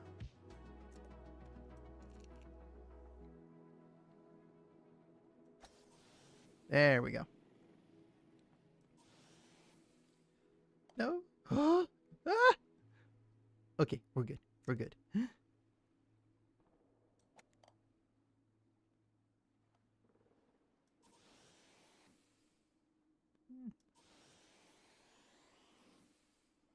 Shoo! Okay. Okay. Speaking of time travel stuff, I was watching a Doctor Who episode, like an explanation of all Doctor Who. And I didn't notice it was 11 hours long until I actually was getting hungry and the video was still going on. Good criminy.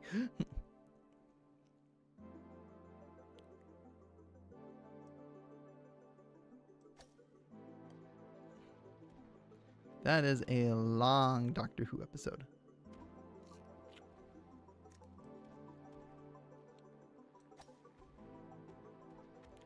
Up, overshot it.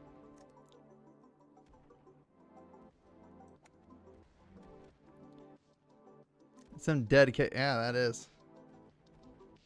Sounds like me and Warhammer. Stop, stop, stop. Nope. I didn't know Doctor Who was so intricate. Oh, yeah, good crime. Like the Doctor Who universe. It is so out. Like, it's out there, but it is very intricate. Like those that really stay on top of the Doctor Who stuff, again, major props.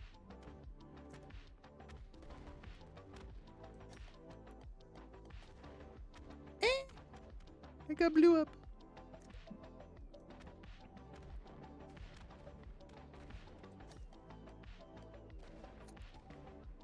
I'm getting bombarded, guys. 3, 2, 1. There we go. Why are we playing golf and war? 'Cause it's fun.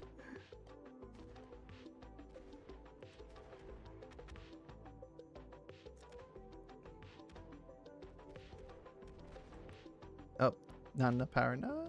Wait, maybe. Yes.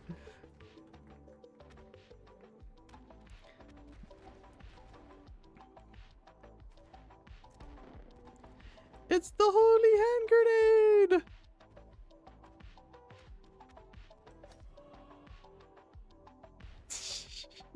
I still think it's funny when you get next to it, it goes hallelujah.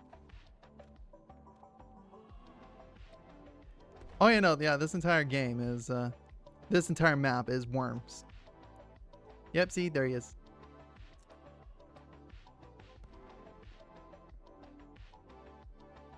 Where is my beloved? There we go. Oh, it's so close. I didn't notice.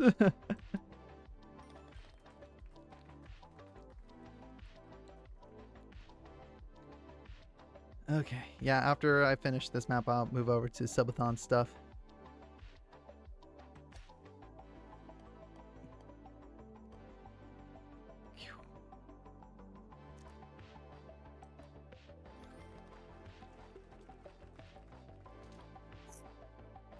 Because I'm over halfway through this map. Yes, it is tomorrow starting at 1 o'clock p.m. Central Standard Time. If you also look in underneath, so within Twitch, I will have one that says schedule. There's a tab that says schedule. It should be marked in there as well.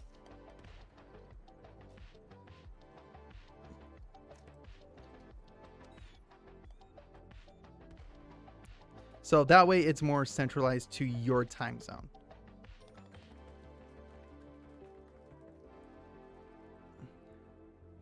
Getting that loan approved. Don't go into debt.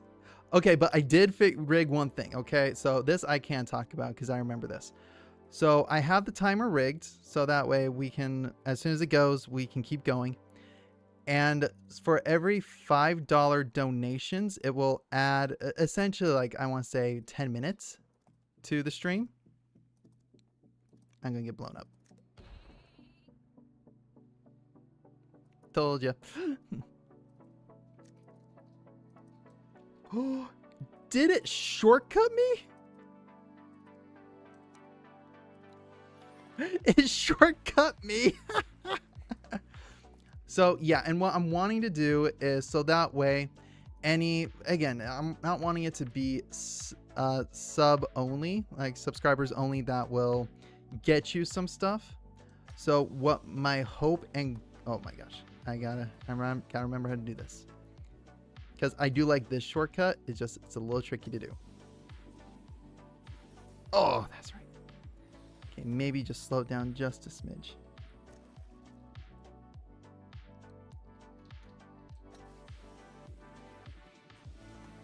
There we go. Gonna tell you playing for 36 hours straight. Yeah, that does not surprise me. But nonetheless, so that way, because again, so with, oh my gosh, I cannot think today. Good criminy. Actually, it's because I'm multitasking.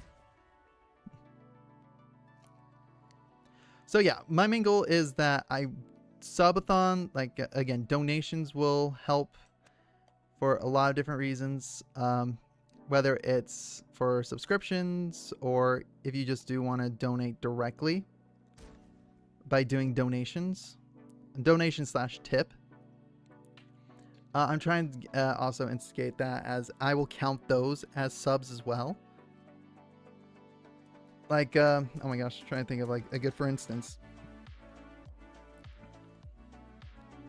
Like for instance, if you did do 1 sub and then did a $5 donations, I would count that as like 2 subs for sub goals.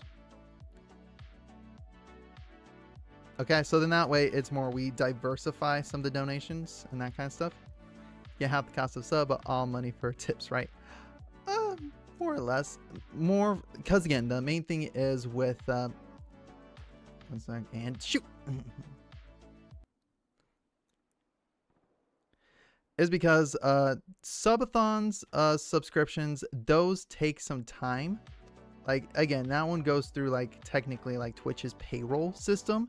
So I have to wait 30 days in order to even get that payout. Whereas, like, donations, the, like, tips and donations that way, I can get, because that goes straight to my PayPal. Like, it goes straight to my account. So I can withdraw that a little bit quicker, so to speak. Okay? So that's just more what I'm meaning. So that's why I was like, okay, donate. Like, I would be more than happy to take subs.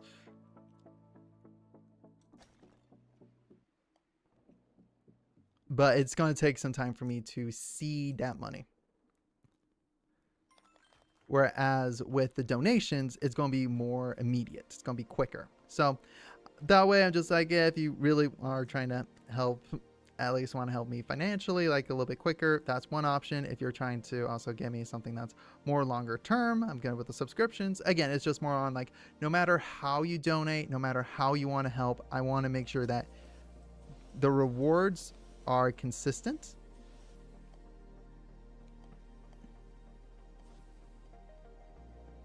And that no matter what you do, you're going to get what you want. You're going to get what you paid for.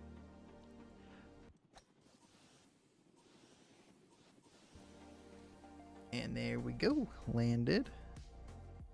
That's what I thought. Yeah.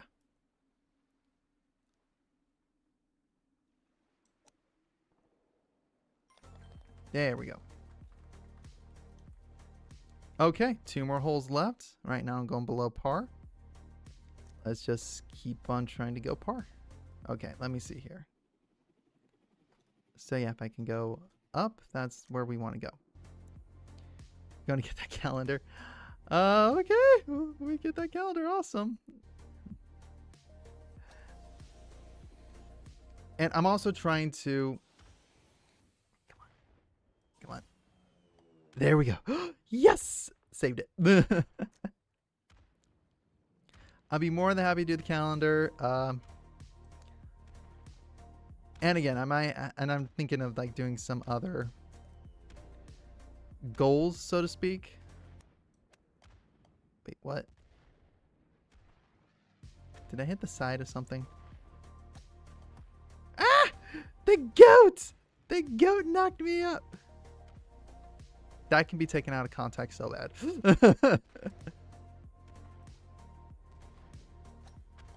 There we go.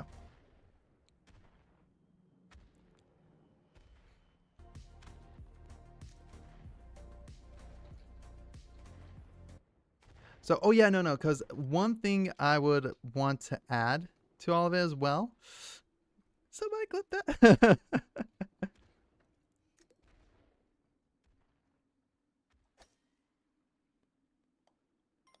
Is I was actually talking to somebody on Twitter that is, we're talking about getting me a mascot. And again, just based on everything right now, because again, I can't. Originally, I thought it was like a kind of free help build portfolio kind of thing, but they're wanting to, but they're, of course, artists. They do want to get paid, just as like I want to get money too. So I would also love, like, if we were somehow able to crush the donation goal for getting the narration done, I would like to do another one specifically to kind of get a mascot. Actually, the mascot would actually be of a wolf.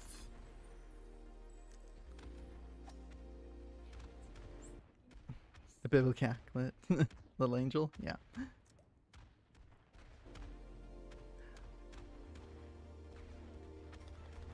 Bogey. Okay. How did I finish?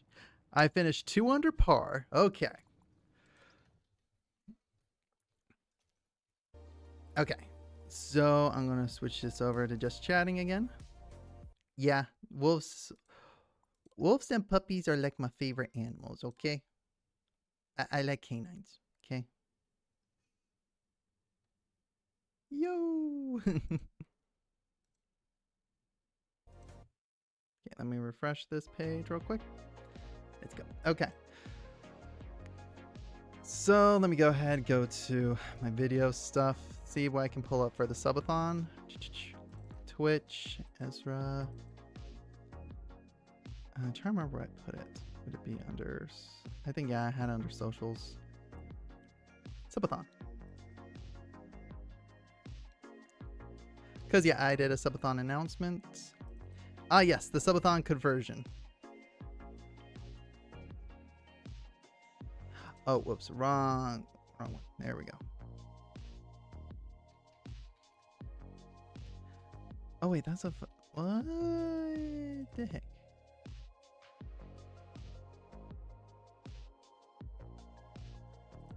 Either way, it's opening up. Okay.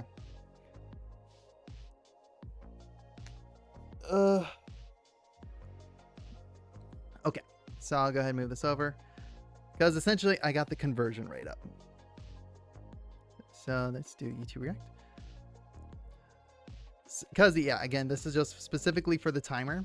So subathon conversion, specifically, 1 sub equals 10 minutes. $5 tip equals 10 minutes. 500 bits, also 10 minutes. Effectively, $5, all those cost around $5. So all those will add 10 minutes to the stream. So yeah, $500 / 500 bits equals 1 sub.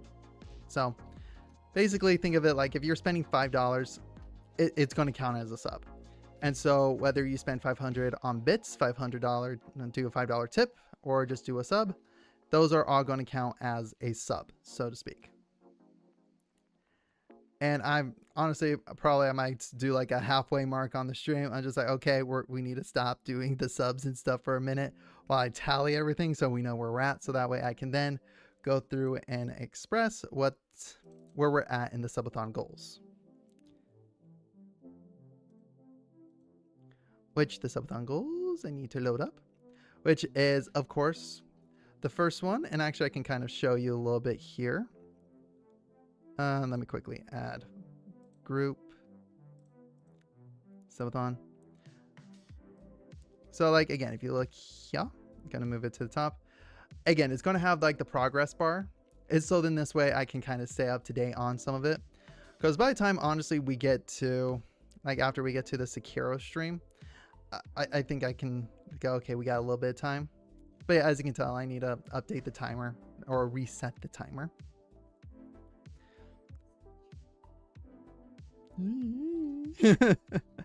But yeah, Sekiro stream, then karaoke, then cooking, then cosplay stream. Because specifically with the cosplay stream, I would love to give you guys a lot of options. But as it stands right now, I don't have that many cosplay outfits. Just because, again, I really haven't had the means to spend the money to get those cosplay outfits. So it's more on like, they're like some of these, either when the money eventually comes out, I will be more than happy to get some of these things, but let's, again, priorities. We need to prioritize some of the other stuff as well. And sorry, I'm just trying to also give you the real world aspect here. So, but again, and so the cosplay calendar, that might take a little bit of time because again, it's getting enough money to have 12 cosplay outfits to wear, and then setting up time for a studio and getting that all set up. So that's where that comes in. But again, I believe if we can get to the 200, I believe we can keep it. If we can do it for a month or two, that'd be awesome. Then I think definitely have the costs. And so actually, you know what? I'm curious here. No, I don't want the Microsoft Store. I wanted Chrome. Okay. Twitch sub income calculator. Yeah. Oh my gosh. I do not know what it is. Like some of these I click on and like they're like, oh, we can't find this page. Yeah, oop, that page can't be found. And this is just going from Google. Like that's the third one.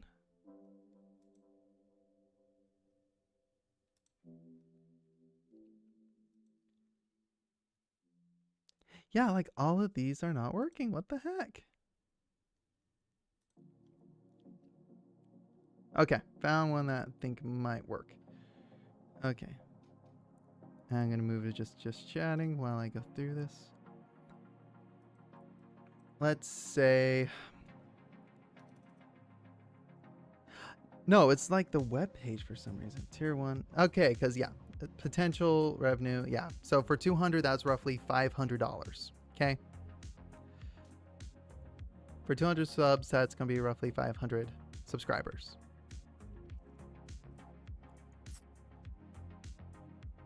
So, and actually, let me do subathon timer.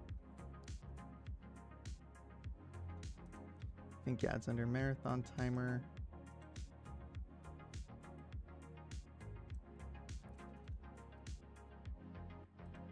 Log in with Twitch.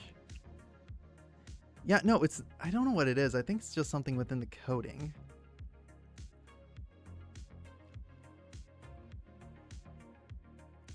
But okay, actually I can show this. So essentially this is the timer breakdown. This is how I have it set up. So I'll move that to the side. Yeah, tips and bits, 600 seconds for $5 donations required. Yeah, again, through Streamlabs. 500 bits, also 600 seconds, aka 10 minutes. New subs tier 1, 10 minutes. Tier 2.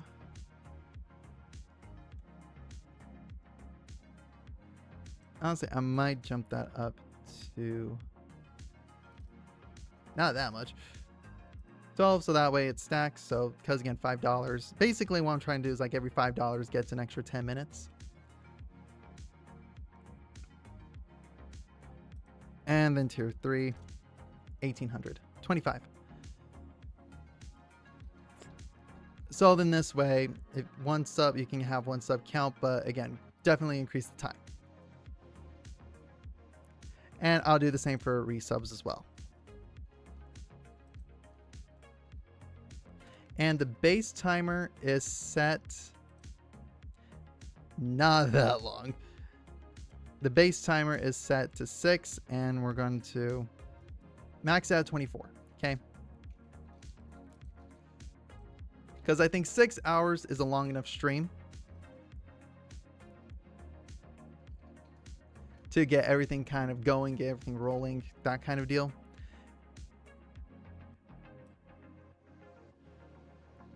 And essentially, I still need to do some finagling here. Like, let me go ahead and move the pronouns section over here. Sounds good. But yeah, I think at least 6 hours is a good starting point. Yeah, notifications, then we can have that more middle. Yeah, so then that way. And again, I want to keep the progress bars up, want to keep everything going for you. So that's essentially kind of the rough and dirty of it. Again, what I'm probably going to do after stream is I'm going to make this look a little bit better. I'm going to add probably like a block key that says like, oh, subathon timer, that kind of stuff, and then group that all together, make it look nice and pretty. Nice and pretty. But the other thing is, like, I know this is primarily going to be going off of Twitch as we're rocking a subathon. That's the hope. That's the goal. Because honestly, this is where, honestly, if you guys crush all the goals, it just gives me a chance like, okay, I need to get more goals for you guys to do. And again, so my hope with all of it is so that way it's not just all subscribers. That way kind of gives it more of a mixed element of just like, you know what? Yes, we're still going to count the sub, but we're going to spend the first X amount of dollars getting that narration done. the first audio narration for Ezra's short story in Warhammer 40k. Then get all the way through Princess Voice. So then that way, that will still all count towards the sub goals. But then you also get more unlocked that way as well. So that way, not only do you get the sub goals, you get some of the other goals as well. And then I might then shift it over to like some like throne items or just like some cosplay stuff.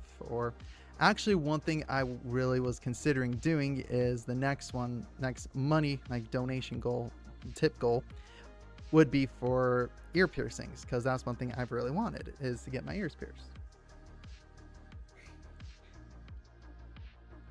And so having that be another donation goal. Yes, sweetie.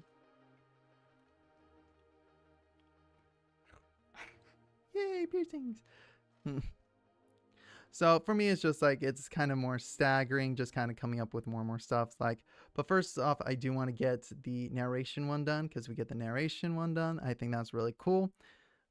And we can get, and then I can share more of that Warhammer story and get that ready to go. In fact, maybe part of the subathon is I go through and I start doing their narration process and show that side of it as well.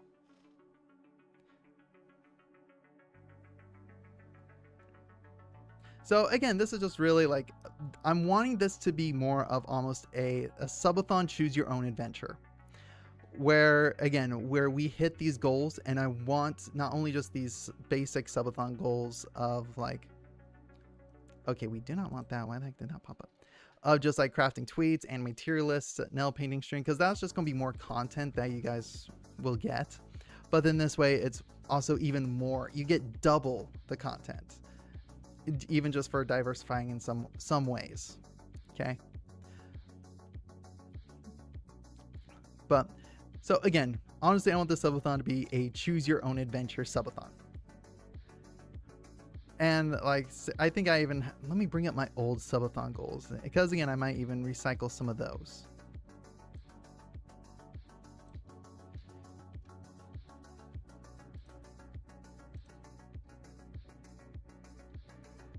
Yeah, like, because again, yeah, here's the old subathon goals I had for my first one. Is, yeah, tier list stream, you guys pick 20, I might even do a smash or pass stream. Again, nail paint stream, because I always thought that was good. Japanese lesson stream, Dark Souls Sekiro, karaoke, cosplay stream. Oh yeah, I had dye my hair blonde, which I tried doing that anyway, and it did not turn out super well.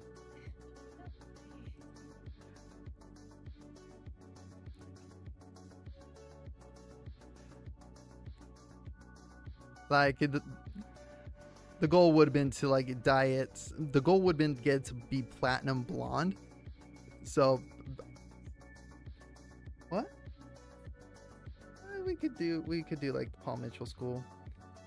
And again, that's if like we exceed those goals. That might be one that I'd be down to do. Is go to a salon and actually get my hair professionally dyed to the blonde level, to the platinum blonde level. But I know right now my hair does need a little bit better hair care. So that's why right now that's not on there. Actually, oh no, okay, you know what? That will be the other goal. Is there is a shower head that we are needing. It's no longer a want, it's a need. Because we really do not have a water softener here.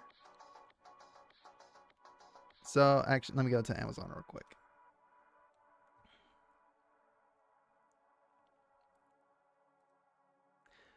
Because, yeah, our apartment does not have a water softener, like, at all.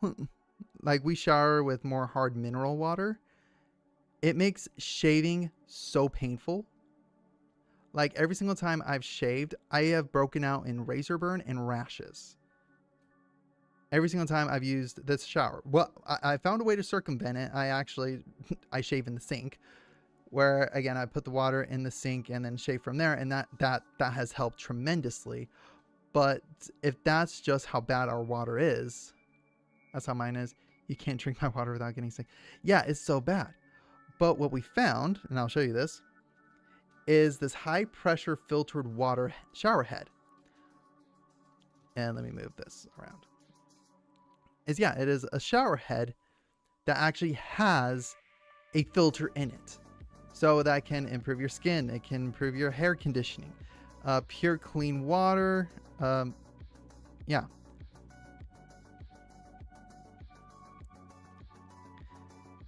Can say modern design. It has everything you need, and it is to help you get better skin, healthier hair.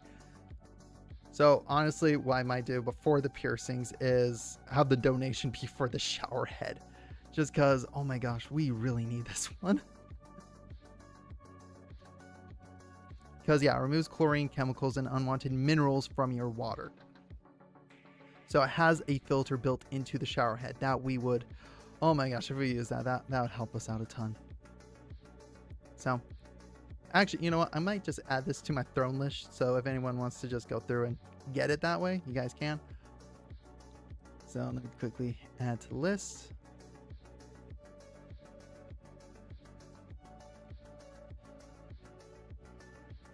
Yeah, we're good with Chrome. Add to wish list. Oh wait, it's 130. I don't know why I was saying 109. So let me jump over to Throne real quick to adjust that.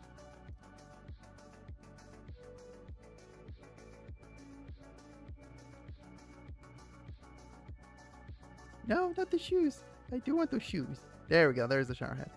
Yeah, it's 129.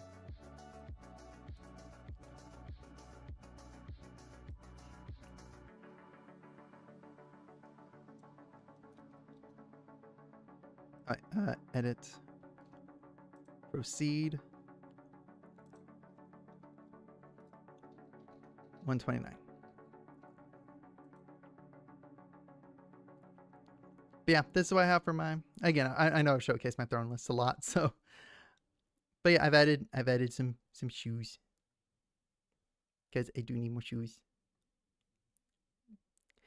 And yes, I need more clothes, and a flag, and blaha. You know, the usual stuff. But, so no, that's kind of, so yeah, probably what will be is if we crush that, the narration goal, I'll throw on the shower head, and then if we crush that one, then we'll do ear piercings.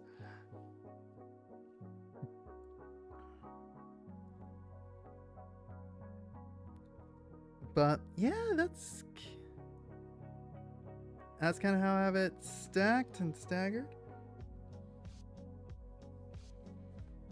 How did you like the visual effect? Good. Glad you like the digital effect. Like the audio effect too. Cool. Yay. Yep. And Millie's about to post the comic dub we put together on stream. Yeah.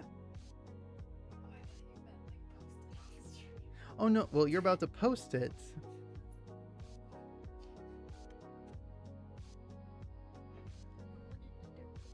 Yeah, I'll take another cookie. Yes, please. Is that what she makes in stream? Yes. She's about to post it. It's a kind of a persona one. And yes, I added effects. So actually, here, I will show you everything I did real quick. Because actually, you know what, Pride Wolf? Well, let me ask you this. If there is something you want to learn, what is it that you want to learn?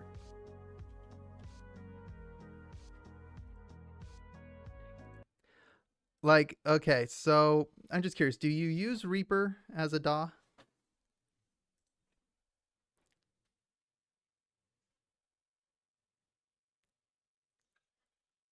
Use FL Studio. Okay. So this is where I do not know FL Studio enough, but I can at least tell you a little bit more on why I personally love Reaper. It's because price point, 80 bucks. And you get all the stuff Pro Tools has and more. But yeah, essentially this is what the project was. Here's the audio side of it.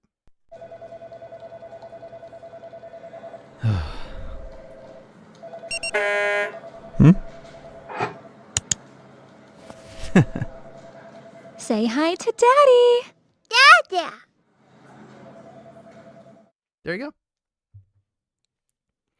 I record on Twisted Wave. Okay. Yeah. And say, again, I put this all together on stream. So specifically for a lot of my sound design, I use a program called Krotos Studio, which I'm loading up here in one sec. And Krotos Studio is basically essentially a good sound library. Like, I'm going to show you some of the more fun ones. Let's go to weapons. And let's do, we're going to do an explosion.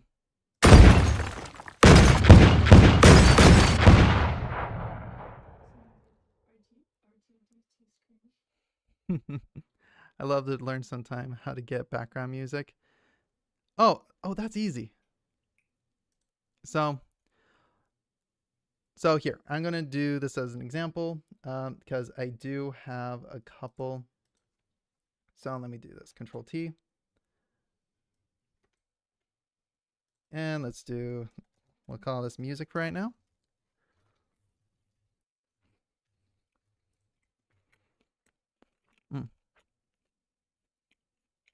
Let me go back to Ezra. Let me go to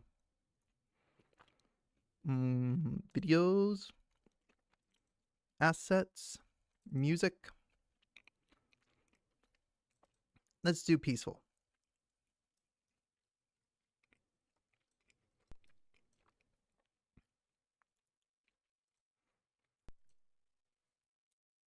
So again, what you're essentially wanting to learn is how to balance.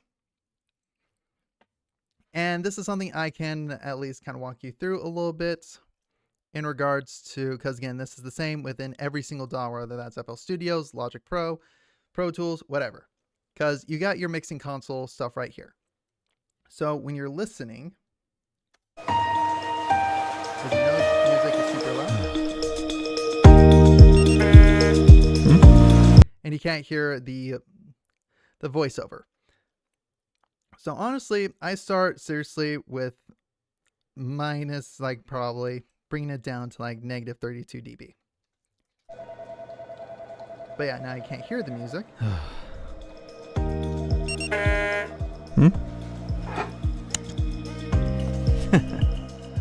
Say hi to Daddy. Dada. But yeah, honestly, it's learning to balance it. Like there are entire departments. This is called mixing and mastering. That's what their main goal is. And honestly, it's keeping an eye on the dB levels.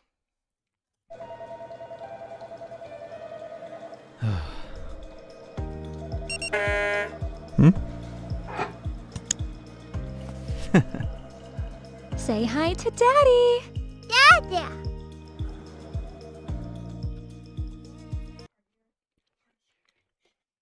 Yeah, honestly, if you bring down the music down to around the negative 20 mark, you're good. That's at least what I've noticed.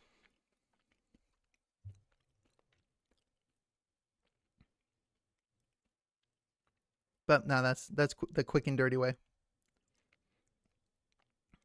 Yeah, slide the slider down negative 20. Because again, and this is the thing you got to remember when it comes to this, each one of these is a channel. And this affects the entire length of that channel. Because I know what some people do, I know I've been guilty of this too, is I will do this. I will then lower it this way, but that's good for specific areas. When you're doing the mixing and mastering, that's where it makes it hard. So that's why music is actually best to add in last, is because then you got everything else leveled the way you want it to, and then you can bring in the music and then get that situated as well. Or you can even do one session where you're just focusing on the music. Get the drums, get the get the guitar, get the vocals, get all that leveled the way you want. And then you can take it into this and then get it leveled in that way. So that's probably one thing I do recommend. But within Reaper, and I'm pretty sure you could do this in FL Studios because a lot of DAWs have this, but definitely label and make subfolders. Because as you can tell, it just helps organize the entire thing so much easier. Like here's the voiceovers, here's all the sound effects, and even for something small, this helps. All right, let me get rid of the panning, get rid of the volume. And then yeah, I even added automation to this because again, if you listened to when they pick up the phone call, the ambient noises drop a little bit, they get quieter, and then they pick up again after the saying, say hi to daddy. Say hi to daddy. Dada. Yeah, you can hear it then come back up. So there's that automation, which automation can be fun, can be tricky. Personally, I love automating panning. Automating panning is so much fun for me.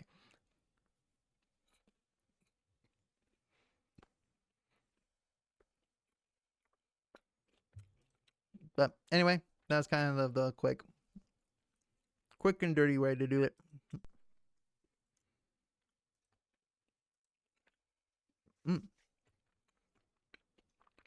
Nope, no problem.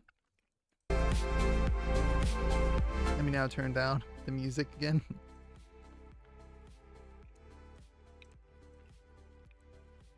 Because again, balancing music is just hard as is.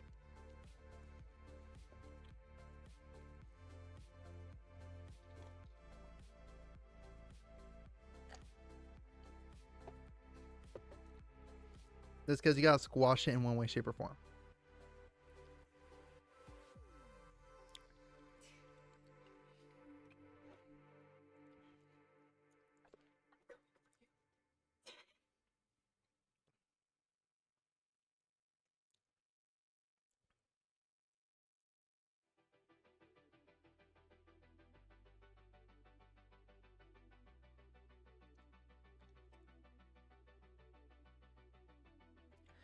But in other news, last night did paint my nails a different color. FL Studio has a P controller that automates the volume and tracks it connects it to. It's like a side ducker. I'm trying to get the hang of it. Okay, I might need to look at FL Studios, but no, personally, I love Reaper. Reaper is my favorite DAW for a lot of reasons. Color is pink. I will actually take a picture of it, of both hands, one hand each, and post in the Discord.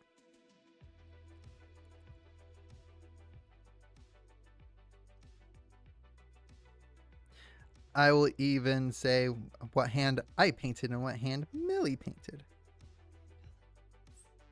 Actually, y'all can guess. Okay.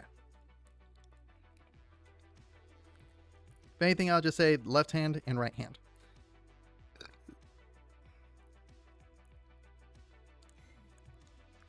But more importantly, pink? Yes, because it's Valentine's this week. So, yeah. Right.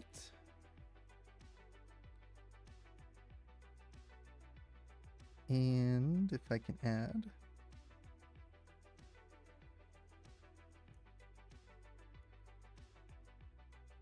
Left. Okay.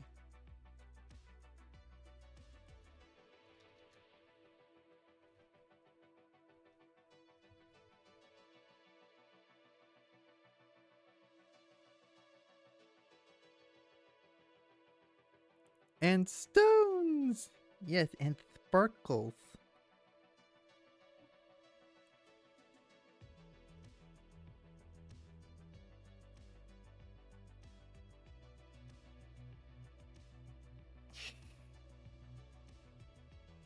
I guess they did go with Caliber. Yeah.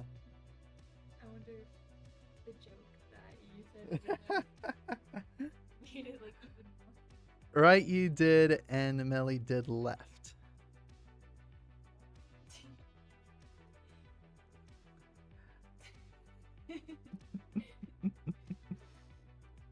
Why do you say that?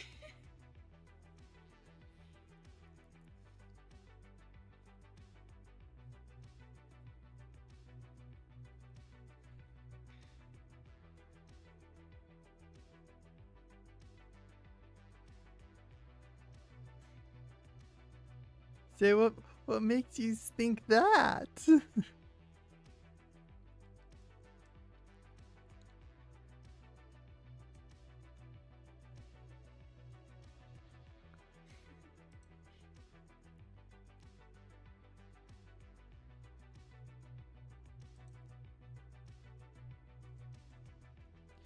I assume Millie has more experience painting nails.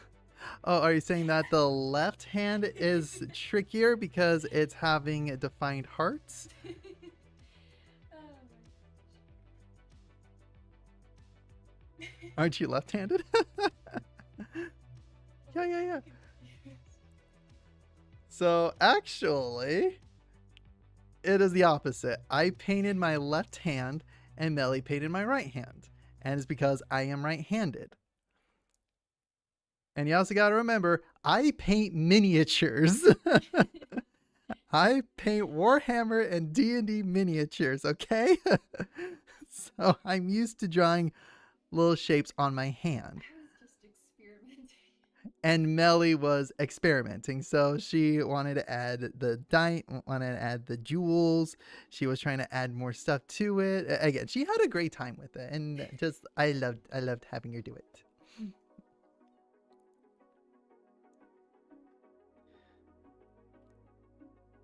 So I like the kind of more simpler approach. I was too pushy. Melly is very bougie. She is a bougie little bee. She's a bougie bee. Both sides look fantastic. Exactly. Both sides look amazing in their own right. The only issue I have with the jewels is when I bring my hair back, the jewels catch on my hair. Just it's like stubble, but on my hands. It's finger stuff. Yeah, it can hurt occasionally. Oh, I'm sorry. It's okay. It's very pretty though. Pain hurts. Beauty is pain. That's the mantra, right? Beauty is pain. Pretty. But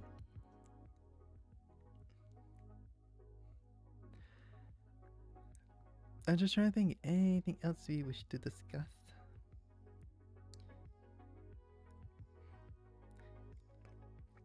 Ooh, actually, one thing I think would be fun, Melly, is tomorrow for part of the stream. No, we play Mario Party Jamboree. I would so win. You can then truly see how savage and see how we play. And then you can see the shenanigans that they pull on the computers. We should. That'd be fun. Do we have enough money for pizza? If things go well with the subathon, yes. Because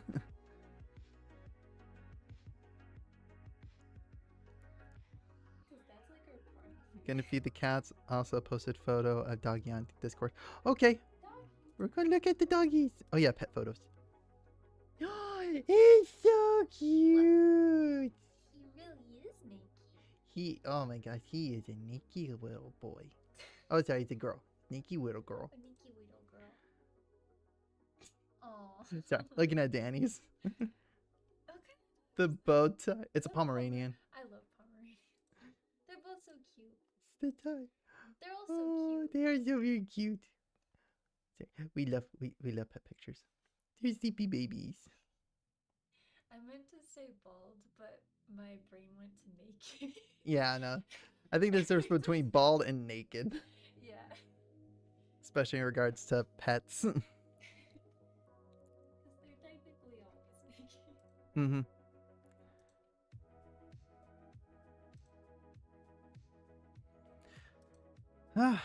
But let me see here. Okay, I've been streaming for about 3 hours. I will wrap this up in about 8 minutes. So that way I finish more closer to the hour mark. So anything else you guys want to discuss before we wrap up for tonight? Brrr. Oh yeah, okay, so yeah, we got plenty of content. So actually I'm going to write down the schedule for tomorrow. And then tonight do some testing, make sure everything works. Especially with Mario Party. Yes, because with that I got to get it going through switcher. I have to get the delay taken care of, so that way Oh, I might our be just reaction. playing it. Gotta Anyway. make sure I win. Go practice. Go practice my wins. Chatting.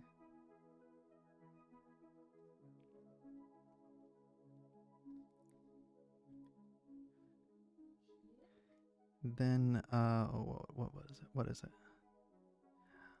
Oh yeah. Well, try one game, see how well it works. It might crash my computer if I am going to be honest, but we will give it a shot. Star Citizen. I'm just curious, have you guys heard of Star Citizen?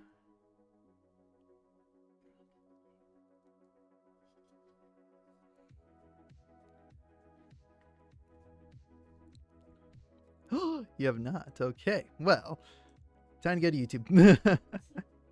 It's actually really cool. Like, it is, honestly, it's going to be, I will say, the future of gaming. Okay.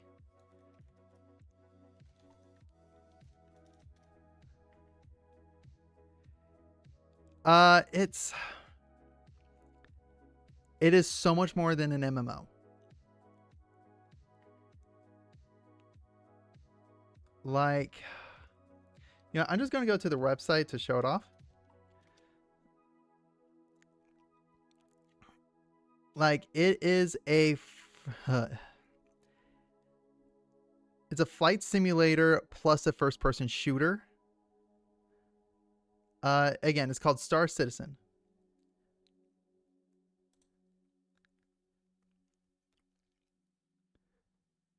So I'm going to click on the watch video. There we go. Okay. So this is Star Citizen. This is from their channel. Let me go ahead and mute Synthwave.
Nice work.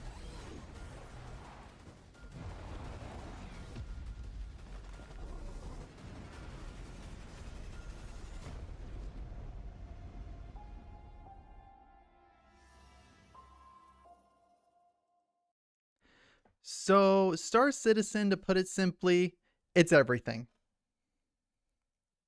But I feel like my computer would be screaming at me. Yeah, no, it will scream. It will scream.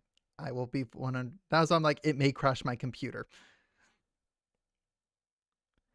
So it is literally just about everything. Like, so the coolest thing, in my opinion, is specifically when it comes to the ships. Because again, that's for me, and more respect, the big draw in all of it. The everything game. Yes, you can mine, you can explore, you can shoot, you can, again, what's really cool specifically with the ships is there are some ships where you actually need like 6 people on it to operate it. Exactly. This is what Starfield has dreamed to be. And this game has been in production for over 10 years. And it's still in its alpha. Like, it is like, you can access it, you can play it. And I have a whole HOTAS setup that I can go with. But it is it is so cool. It is one of the coolest games that, again, this can revolutionize gaming.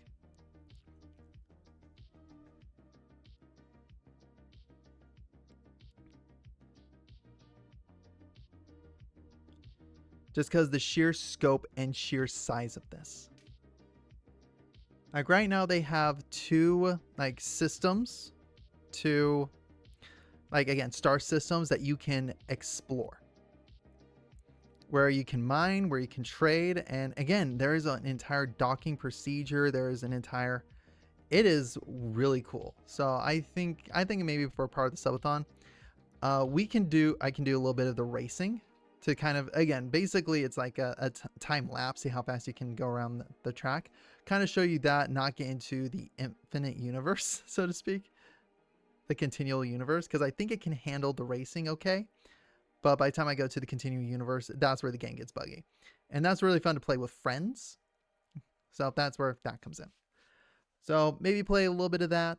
So yeah, Mario Party, some Star Citizen, a little bit of golf to kind of relax, unwind. Watch some YouTube videos maybe. Do a little bit of mix of everything.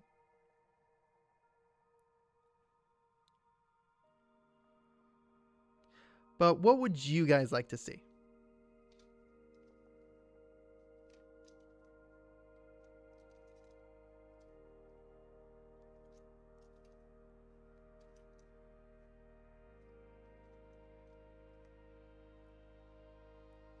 Overall, I like the plans. Okay.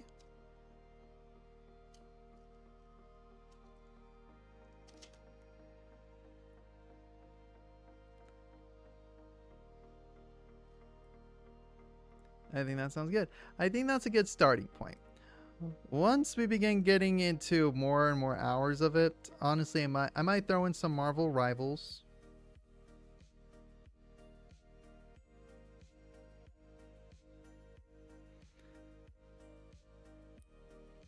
Some golf games. I think between at least those 5 things, I think we'll have enough to kind of cycle through and have a good time with. Yeah, and then there can be some spontaneous stuff. It's more on, I at least want to have some ideas. And then should it go longer, should something happen, we can always fall back to, again, I got a game plan lined up kind of deal. This is going to be a very flexible subathon. We're here to have fun. We're here to chill. Here to rage a little bit, but rage in a good way. But with that all being said, I think this is where we might call it for tonight, so I can make sure I got everything set up for tomorrow. And Millie wants some snuggles. So with that, we'll set off, get ready to go. And again, guys, I do want to thank you all for tuning in, and I will see you guys tomorrow for the subathon. All right, see you guys then. Bye.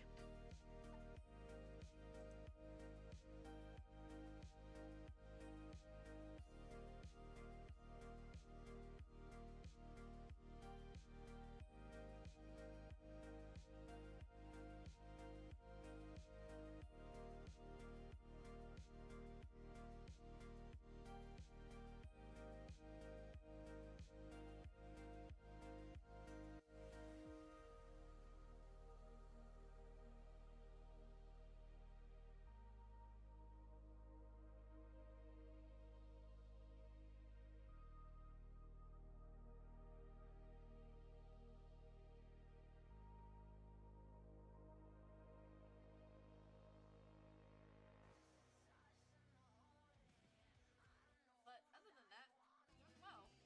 Ezra! Oh my god, hello Ezra! Thank you so much for the raid! For those who do not know, I am Tatiana Crossfix, a black sludge ghoul. And as you can see, we are drawing a your character here! But Ezra, how you doing? What were you streaming and were you winning?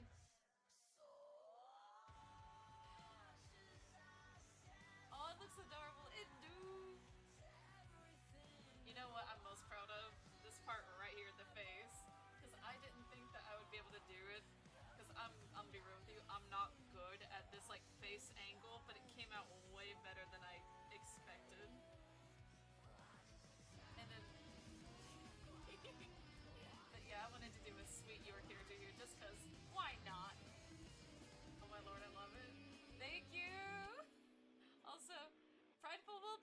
you so much for the follow! I'm glad that y'all love it.